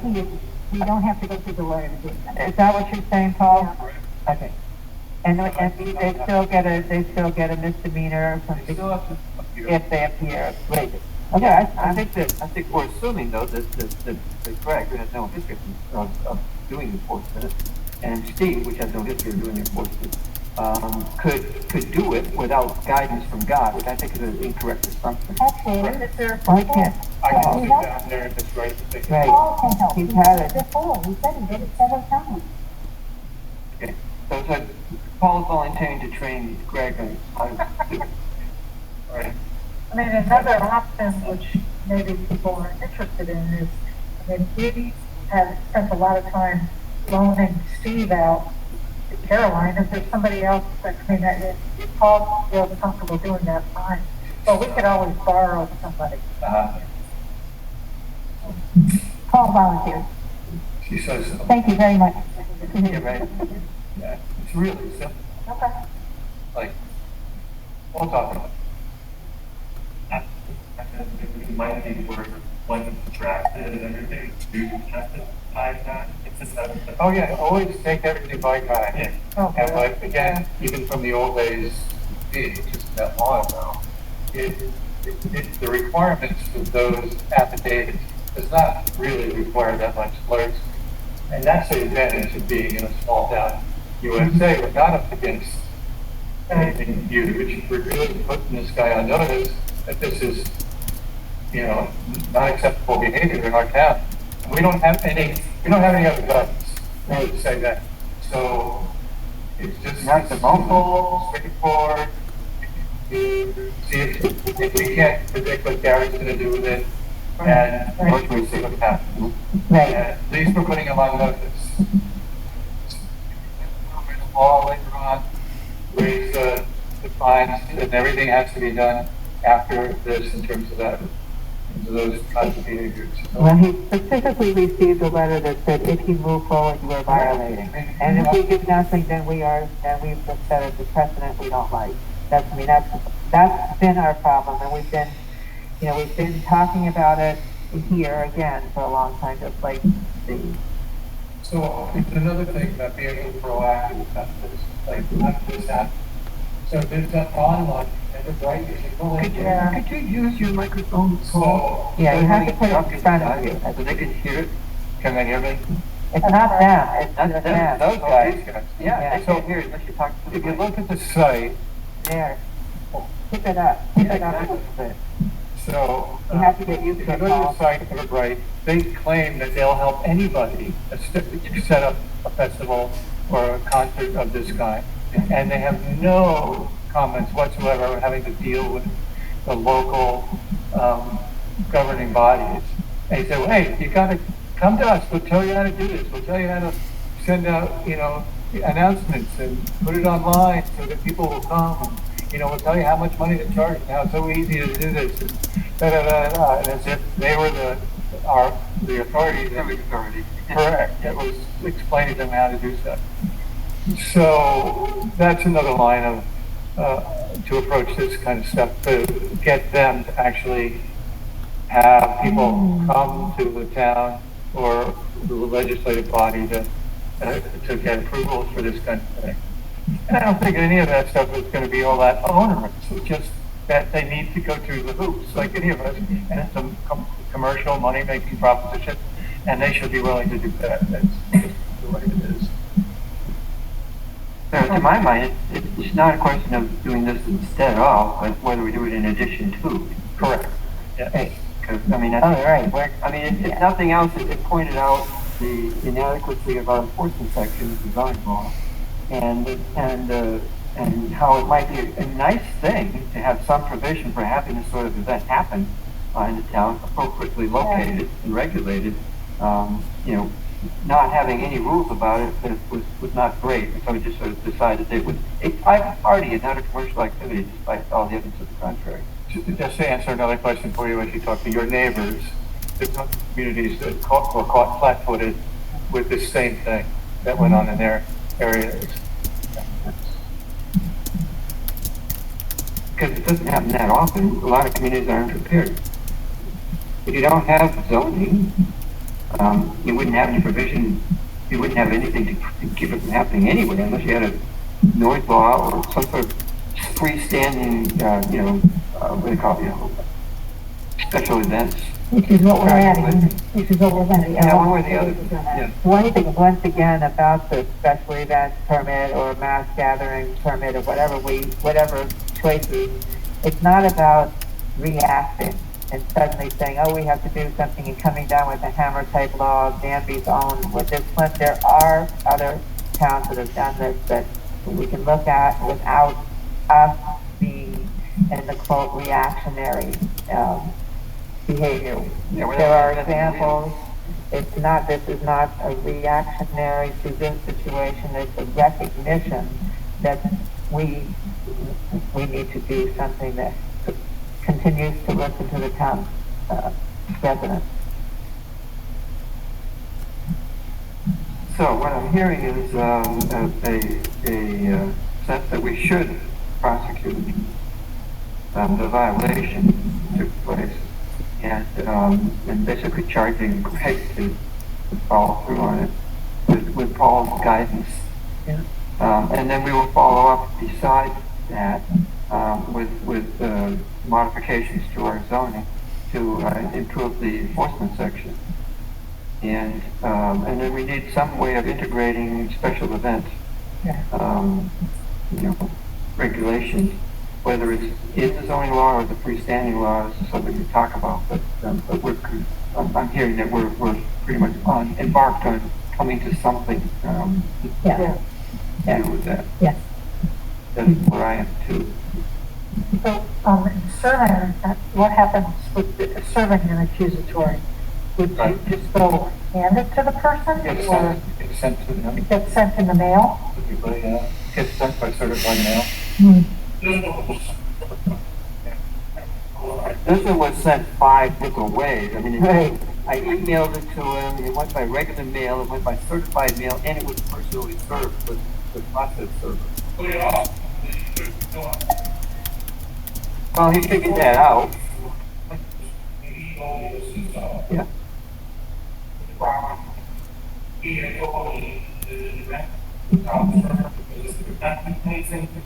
Right. I kind of would, can you have to just say that? Okay, because we can hear you, but they can't. This is where, wait, hold on. It might, Sorry, Can but you hear me?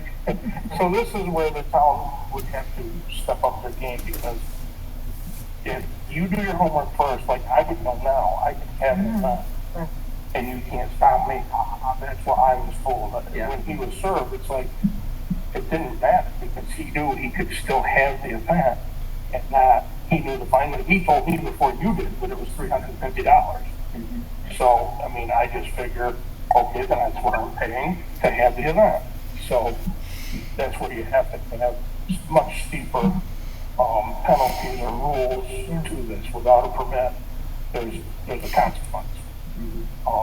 But, it is still a misdemeanor. right. Yeah. And I mean, that's where the town would have to decide if they want to prosecute. It might only be $350. And something you might want to write in is if there's an expense to the town that the person being fined has to pay those expenses. Right. That's not in there now. Another one that if he even starts to publicize an event is going to take place, then he can get the same fines, right off the bat, just to do it right. And usually that takes, 6 weeks beforehand, and it gives us time to actually, Cut it off. honestly. 3 weeks, it was 3 weeks before the event, before we even found out. Same thing. I wasn't one of the first ones to call you, Joel. I called you like within minutes of finding out. Yeah. So, just because, I mean, at that point in time, there was no restraining on parking, or people were gonna be using neighbors' property without permission, those kind of things. So, I mean, the town did that. That people putting fines on the market, Right. there's all those things that we can do in the future. You want to put it in a letter, that would be great. Well, yeah. the other thing that didn't happen is, the suggestion that the town board suggested anything about where somebody should park, not accurate, that didn't happen. So, it was, everybody was taken pretty much by shock. Right. I mean, I was concerned when I heard that they were gonna be using excess places to park, that nobody had given them permission for such a thing, and they did it anyway. I mean, we drove by the parking garage with 60-some cars repeatedly. Right. Well, I mean, neighbors were putting up fences at last minute in the pouring rain, and, driving hours to get here to do it, and, I had the same thing. I mean, I have the expense of all of that, so money's being spent, and you're hustling like you guys, everybody's hustling because they didn't know about it. With a permit, I'm sure you'll put a time frame on it. Yeah. You gotta apply for it ahead of time. Absolutely. Things like that. Yeah, and provide for, where people can park. Right. Yeah, there's gotta be enough property for it. I mean, South Danby would be a disaster for parking. Somebody would get hit. I mean, it's just that simple. Of course, camping, we have to address that in our short-term rental issue. But that is not a permitted use. Correct. We could decide for that, but, I have had issues with people camping on my property in the past from very small events that he had. really? And I have always been able to talk to him about it, and then it just kind of keeps happening. But him and I work it out, we're neighbors. But when you have an event this size, how would you prevent dozens of people camping or parking on neighbors' property? Yeah. So that's definitely an issue there. Wow. Okay, Oh, thanks. stay in touch. Yeah. Yeah, We're at 2 hours. yes, we are. We have other work to do though. Yeah. You want to make a motion? And then we go, 15 more minutes. Okay, very good. I'll second that. Janice, you want to vote? Yeah, the Connors, Yes. Hanson, Yes. Hunter, Yes. Woodworth, Yes. Kenyon. All right, next up, we have a batch of CDBG housing rehab grant program ready for approval. Yeah. There was some, so I had some questions, and at the very last minute, because I was on Yeah. a boat tour this afternoon, but I got back and got the email. I emailed them. I spoke to them this morning. Thanks. The question was, well, there are two things. The scope of work for Piombino was incomplete. In fact, it didn't have any of the things that they're actually going to be doing, only have things they weren't going to be doing. Right. And they clarified that by sending us the full scope. And then on Terraskowitz, I had a question about the heating system. So they're expecting a net propane replacement. And it seemed at odds with our, trying to get typical electric buy.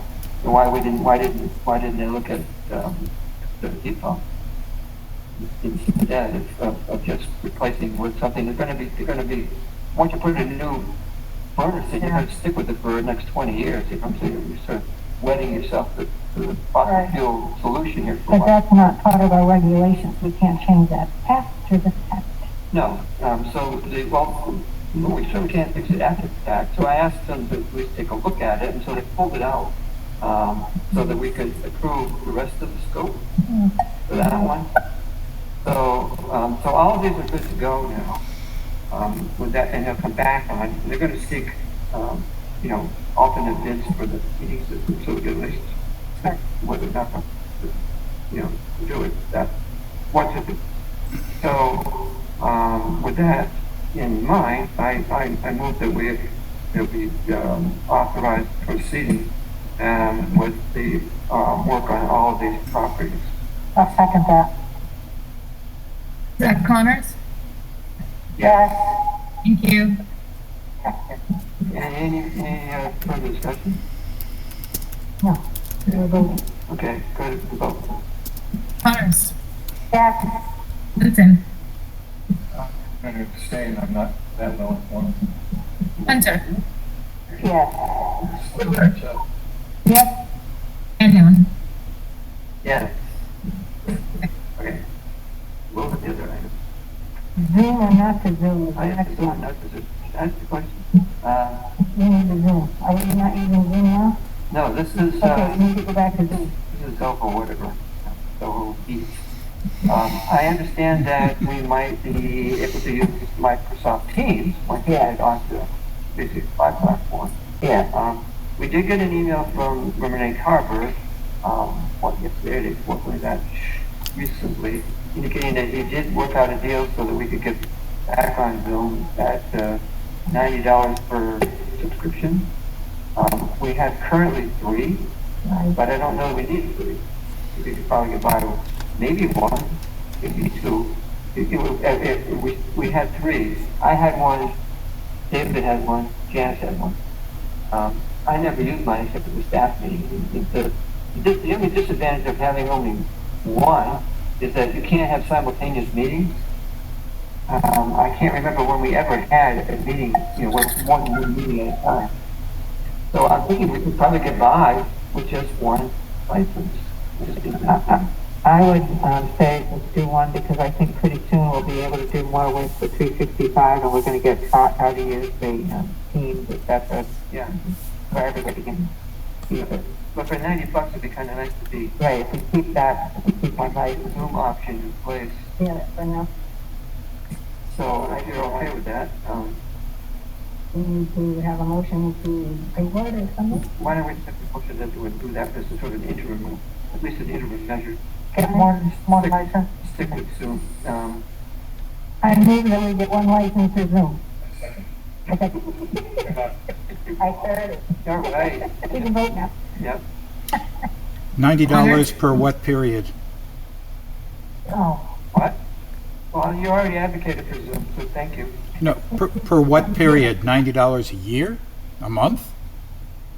Yeah, it's a year. Yeah, you're getting a good deal. let's vote. Yeah. Oh, we can vote now. Yeah. Yeah, vote. Connors, Yes. Hanson, Hunter, Yes. Woodworth, Yes. Canyon. Nice. Yeah, okay. Oh, With the addition of the party request. oh, yeah, residence request to include, Information in newsletters. We do not ever done that. well, once upon a time we did, but, you know, what we Not did. in our newsletter, no, we paid somebody else. It wasn't a town newsletter. The Well, town didn't have something- control over it. It was, well, I mean, we did have in the Danby area news, because Danby area news, some election coverage in the past, which consisted of, information about the candidates of both parties. I don't think we ever had anything that said, here's what our positions are as a group. Right. Either way, I don't see, but what we don't have is we don't have any mechanism for people to submit articles, now, Right. For anything. for anything. I mean, anything, which is, You might want to do that, I think. We need to have, if we do anything like that, I'm going to recommend that we need what we've tried to do before is have a newsletter, group. yeah. And then the newsletter group is separate from the town board, is separate from the office, et cetera, but because, we can all look at it, but the thing is that Pat's stretched, and, Yes. I feel really, I'm going to say publicly, I think that attack on Pat was unfair.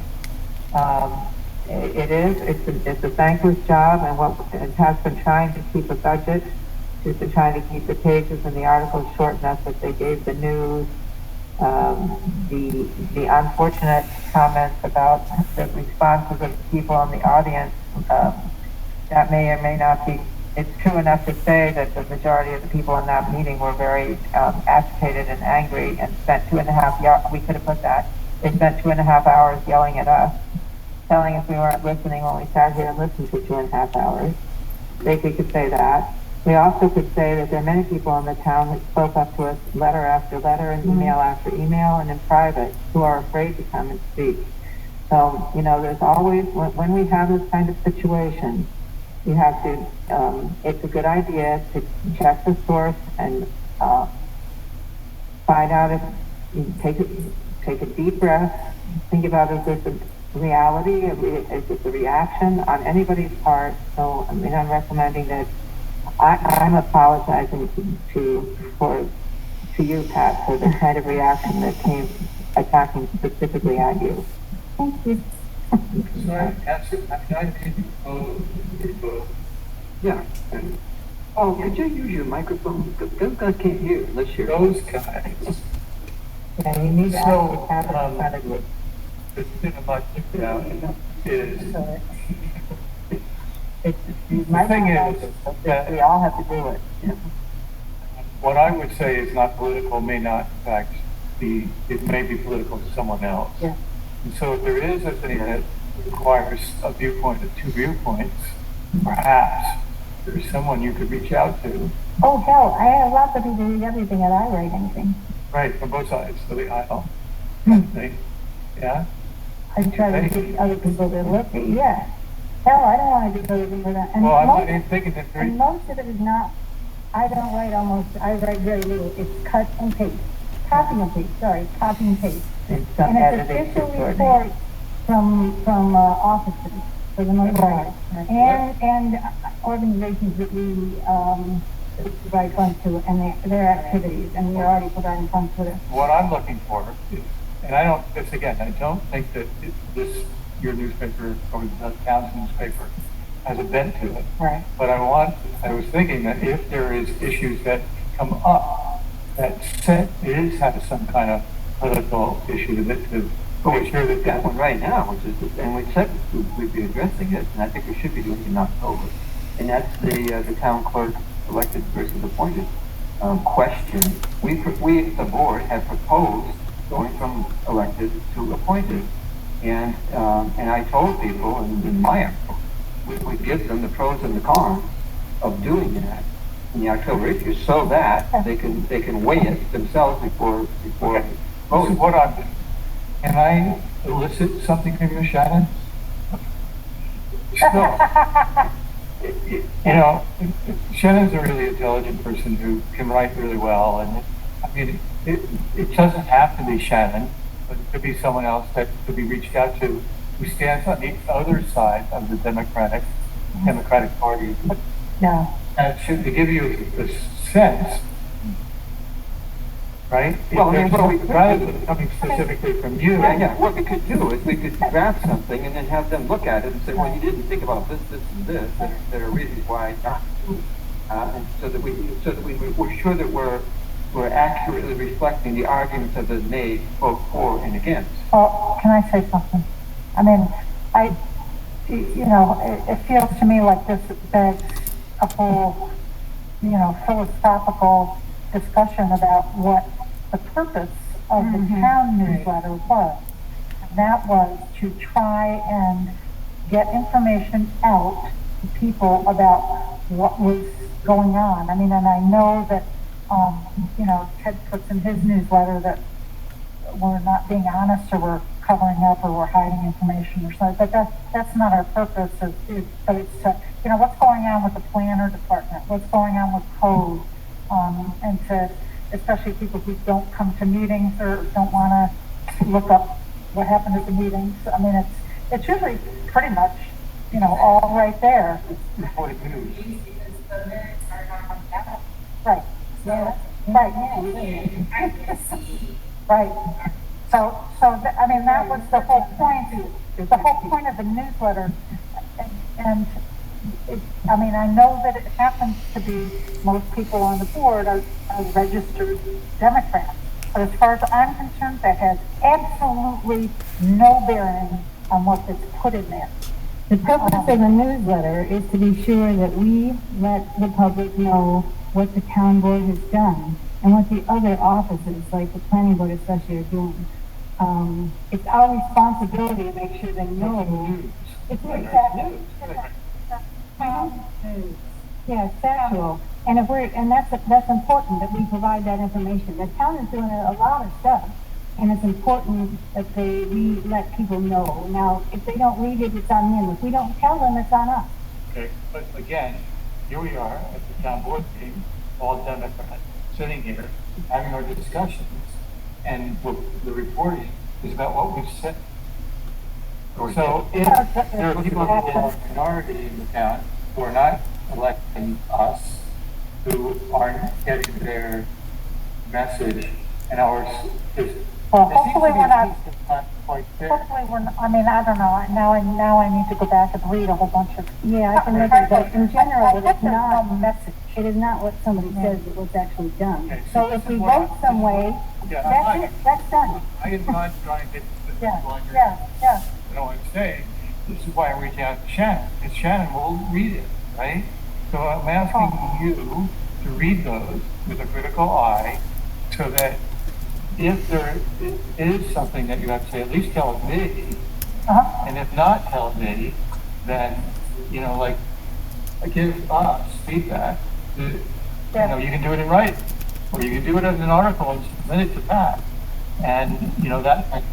Well, we're still, I mean, It's not a platform for political posturing. Right. Well, that's the thing, is that Right. what But I think even- Russ was fishing for was exactly that. right. But I think But one of the I'm things. gonna back up, and we've got somebody who wrote, a 2-page, description of black bears in Danby, you know, and we just don't, you know, so it's okay, let's get that on, you know, we'll do a link on the website or something and people can actually read it or look at pictures or whatever. But right now, the town newsletter, as far as I know, is not set up to do that. It's not. And and the problem is cost, but you're looking at paper as well. One more page is 1,520 Okay, sheets of but paper. I'm not asking you anything to change at this point. Yeah, no. I'm not asking for anything to change. I'm asking from someone who can stand in the middle and give us some genuine feedback, see if there really is anything to be concerned about. Well, you know, And not, it's not me, Yeah. not us, somebody independently willing to do that. And then we'll find out. well, let me comment. What I understand from some people, obviously I'm not at all these meetings, is that some of the stuff that has been published in that is not a fair representation of what actually was discussed. And that's, I think, as Paul is pointing out, is to make sure that, because sometimes we all hear things differently. You know, I could say one thing and you heard something else. But to make sure that that people are on the same page. Everybody heard the same thing, and this is what happened. I mean, that would be lovely. It's not gonna happen. Yeah, that's what they're looking for, because right now you don't even have somebody that was sitting in the back listening isn't the person that's sharing what happened. Yeah. It's coming from what the board, the way it's perceived is it's what the board wants everybody to know, not the nitty gritty that the person sitting in the back heard. So the thing is that no matter what you write, and that's one of the hard parts of doing minutes, Right. is that you, it's not that what's reported was inaccurate, it's that it's incomplete. Correct. So I mean, and we also had this issue with who does the minutes for the board in the past, is that, you know, I remember this with Carol, she would pick out so-and-so said this, you know, and not What's painting a what picture. someone else did. Yeah. And by doing that, you end up slanting it. Right. Right. Report. I mean, that's not report, but you tend to, even if you're summarizing what was said, it's hard not to introduce bias in how you Right. do it. So that kind of objectivity is really hard to you know, So do. for the end, You know, keep in mind, you know, who the messenger is. You know, it's not, we're not going to shoot ourselves in the foot. right.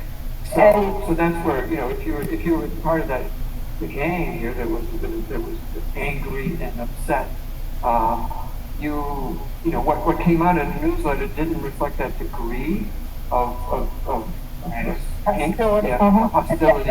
Hostilities, yeah. Yeah, it was hostility. You know, it reported it, but without conveying the full measure of Right. And to be honest, I wrote more of that than Pat put in. Yes, Pat did not remove things totally on her own. She discusses things with a few of us. And the truth is, and what we try to do is, if we're going to be honest, is Joel likes Pat's voice, and sometimes, and a lot of extra words, and sometimes they don't necessarily convey what we think that happened either. So it's really difficult what you're asking or whatever they want. I mean, this is why when you get candidate statements, they come from the candidates, and they come in the mail, and they come in emails like mad. I'm not disagreeing. And I'll just say for the record, I'm middle of the road. I'm not, you can't paint me a Republican Democrat. I'm independent. I don't want this to be The point that Republican thing. I think what they were fishing for was that, you know, even if we're accurate in reporting what we're doing, we're setting the agenda and deciding what gets decided. You know, they're looking to say, well, we would do things differently. Where does that get represented? Right. Well, it doesn't, because it's not what we're doing. You know, they have to make their case, but the place to do it isn't necessarily in our newsletter. It's going to have to be in campaign literature. Saying, you know, we would do this instead of what you're doing. What we're doing, we're reporting what we're doing. We're telling people what we're thinking about doing and giving people an opportunity to weigh in on it. But we're not saying, you know, it'll be in our campaign literature what we want to do. And it's up to them to make their case for what they want to do. Yeah, Anytime. yeah. Are we at the 15? Yeah, and I gather there's no receptivity to the idea of providing a platform for a point. No, that's what he was asking for. Yes, I know. Okay, Yeah. then that's been the issue that was on the agenda, was Yeah. whether we're doing that political and we're not doing We're it. not doing political, we're doing it, we're checking ourselves to make sure that we are doing things as carefully and as right as we possibly can. And I have really not complete faith. That's not going to be the issue. Not someone look, then we moved up. The right way to be transparent. Yeah, and we did say, and we will do, a comparison of the pros and cons for the elected versus appointed clerk. Your list, It's not my list. well, It's a list that was generated. You know, I think the person who first did the first draft was Dan Klein, but that was years ago, and it was specifically around when there was talk about trying to get the highway superintendent changed. I thought it was a really good starting place. But it's a good list, and I actually, the only thing I did was try and make it sort of generic, not specific to the highway, but the issues are similar. Yeah. You know, people not being able to vote for something, or you know, but it's a lengthy. I think we could probably add a few things to it. Yeah, and I think that, I think as a gesture of accommodation, it would be good to allow the people who are opposed to it to review the list for completeness, Right. Yeah. and then before we publish it. Yeah. May I suggest something else as well? What's that? Well, one thing is that the town clerk's office has never been included in the town newsletter, even though the clerk's office is information central. And the clerk was essentially cut off from participating and assisting in newsletter prep and editing, graphics, design, etc. But to the extent that you are putting in a column on the pros and cons of moving from elected to appointed, it would behoove you to also include a column from the town clerk in this case. I don't think a column, but you could certainly weigh in on whether the list covers all the bases. Right.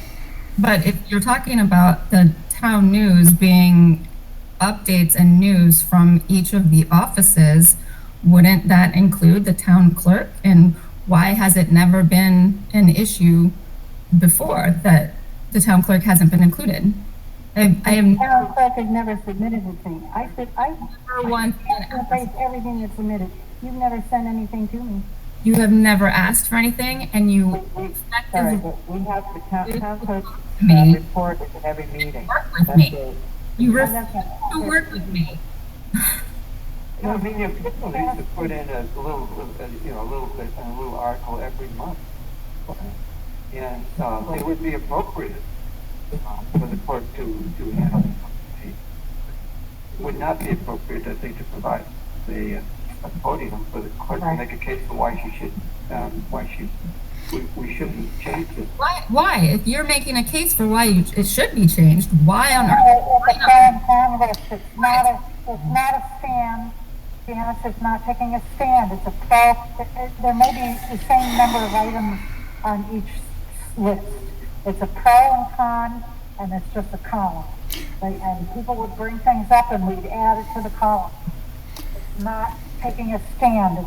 It's just here's things that, if you're not interested in having the change, these are things that you think. And if you are interested, it's just 2 columns of thoughts.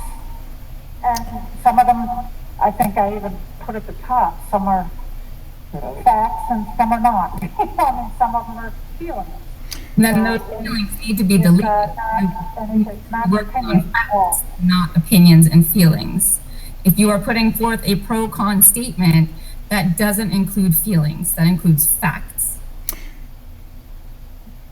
Well, I mean, some of these facts are based on feelings. Right. Or past Those, 15 yeah, minutes. those have no value.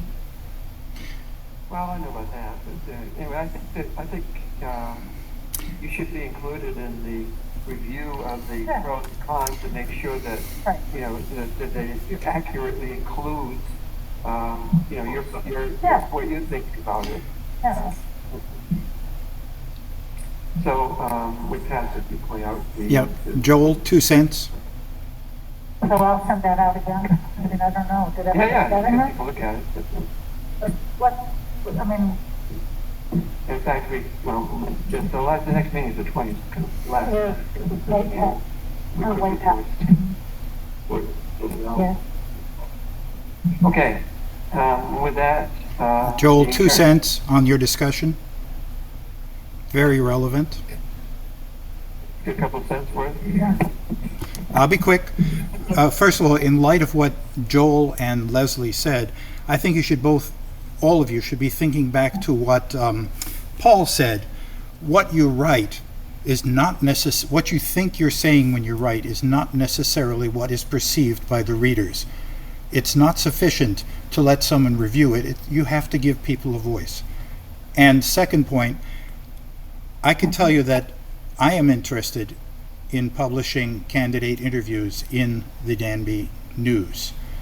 However, because of the, shall we say, belief that has been expressed by the town board individually and as a group that the Danby News is hostile to the town board, and I think that's a real case of projection, guys, the community council is not especially keen on doing that. We would do it, but because of the attitude of the town board, we're very concerned. We do not want to raise, we don't want to get into hotter water than you've already put us into.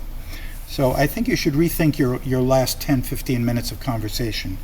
I don't think you're seeing the picture as the outside sees it. Okay, thanks, Ted. Yeah. Okay, so we are. Yeah.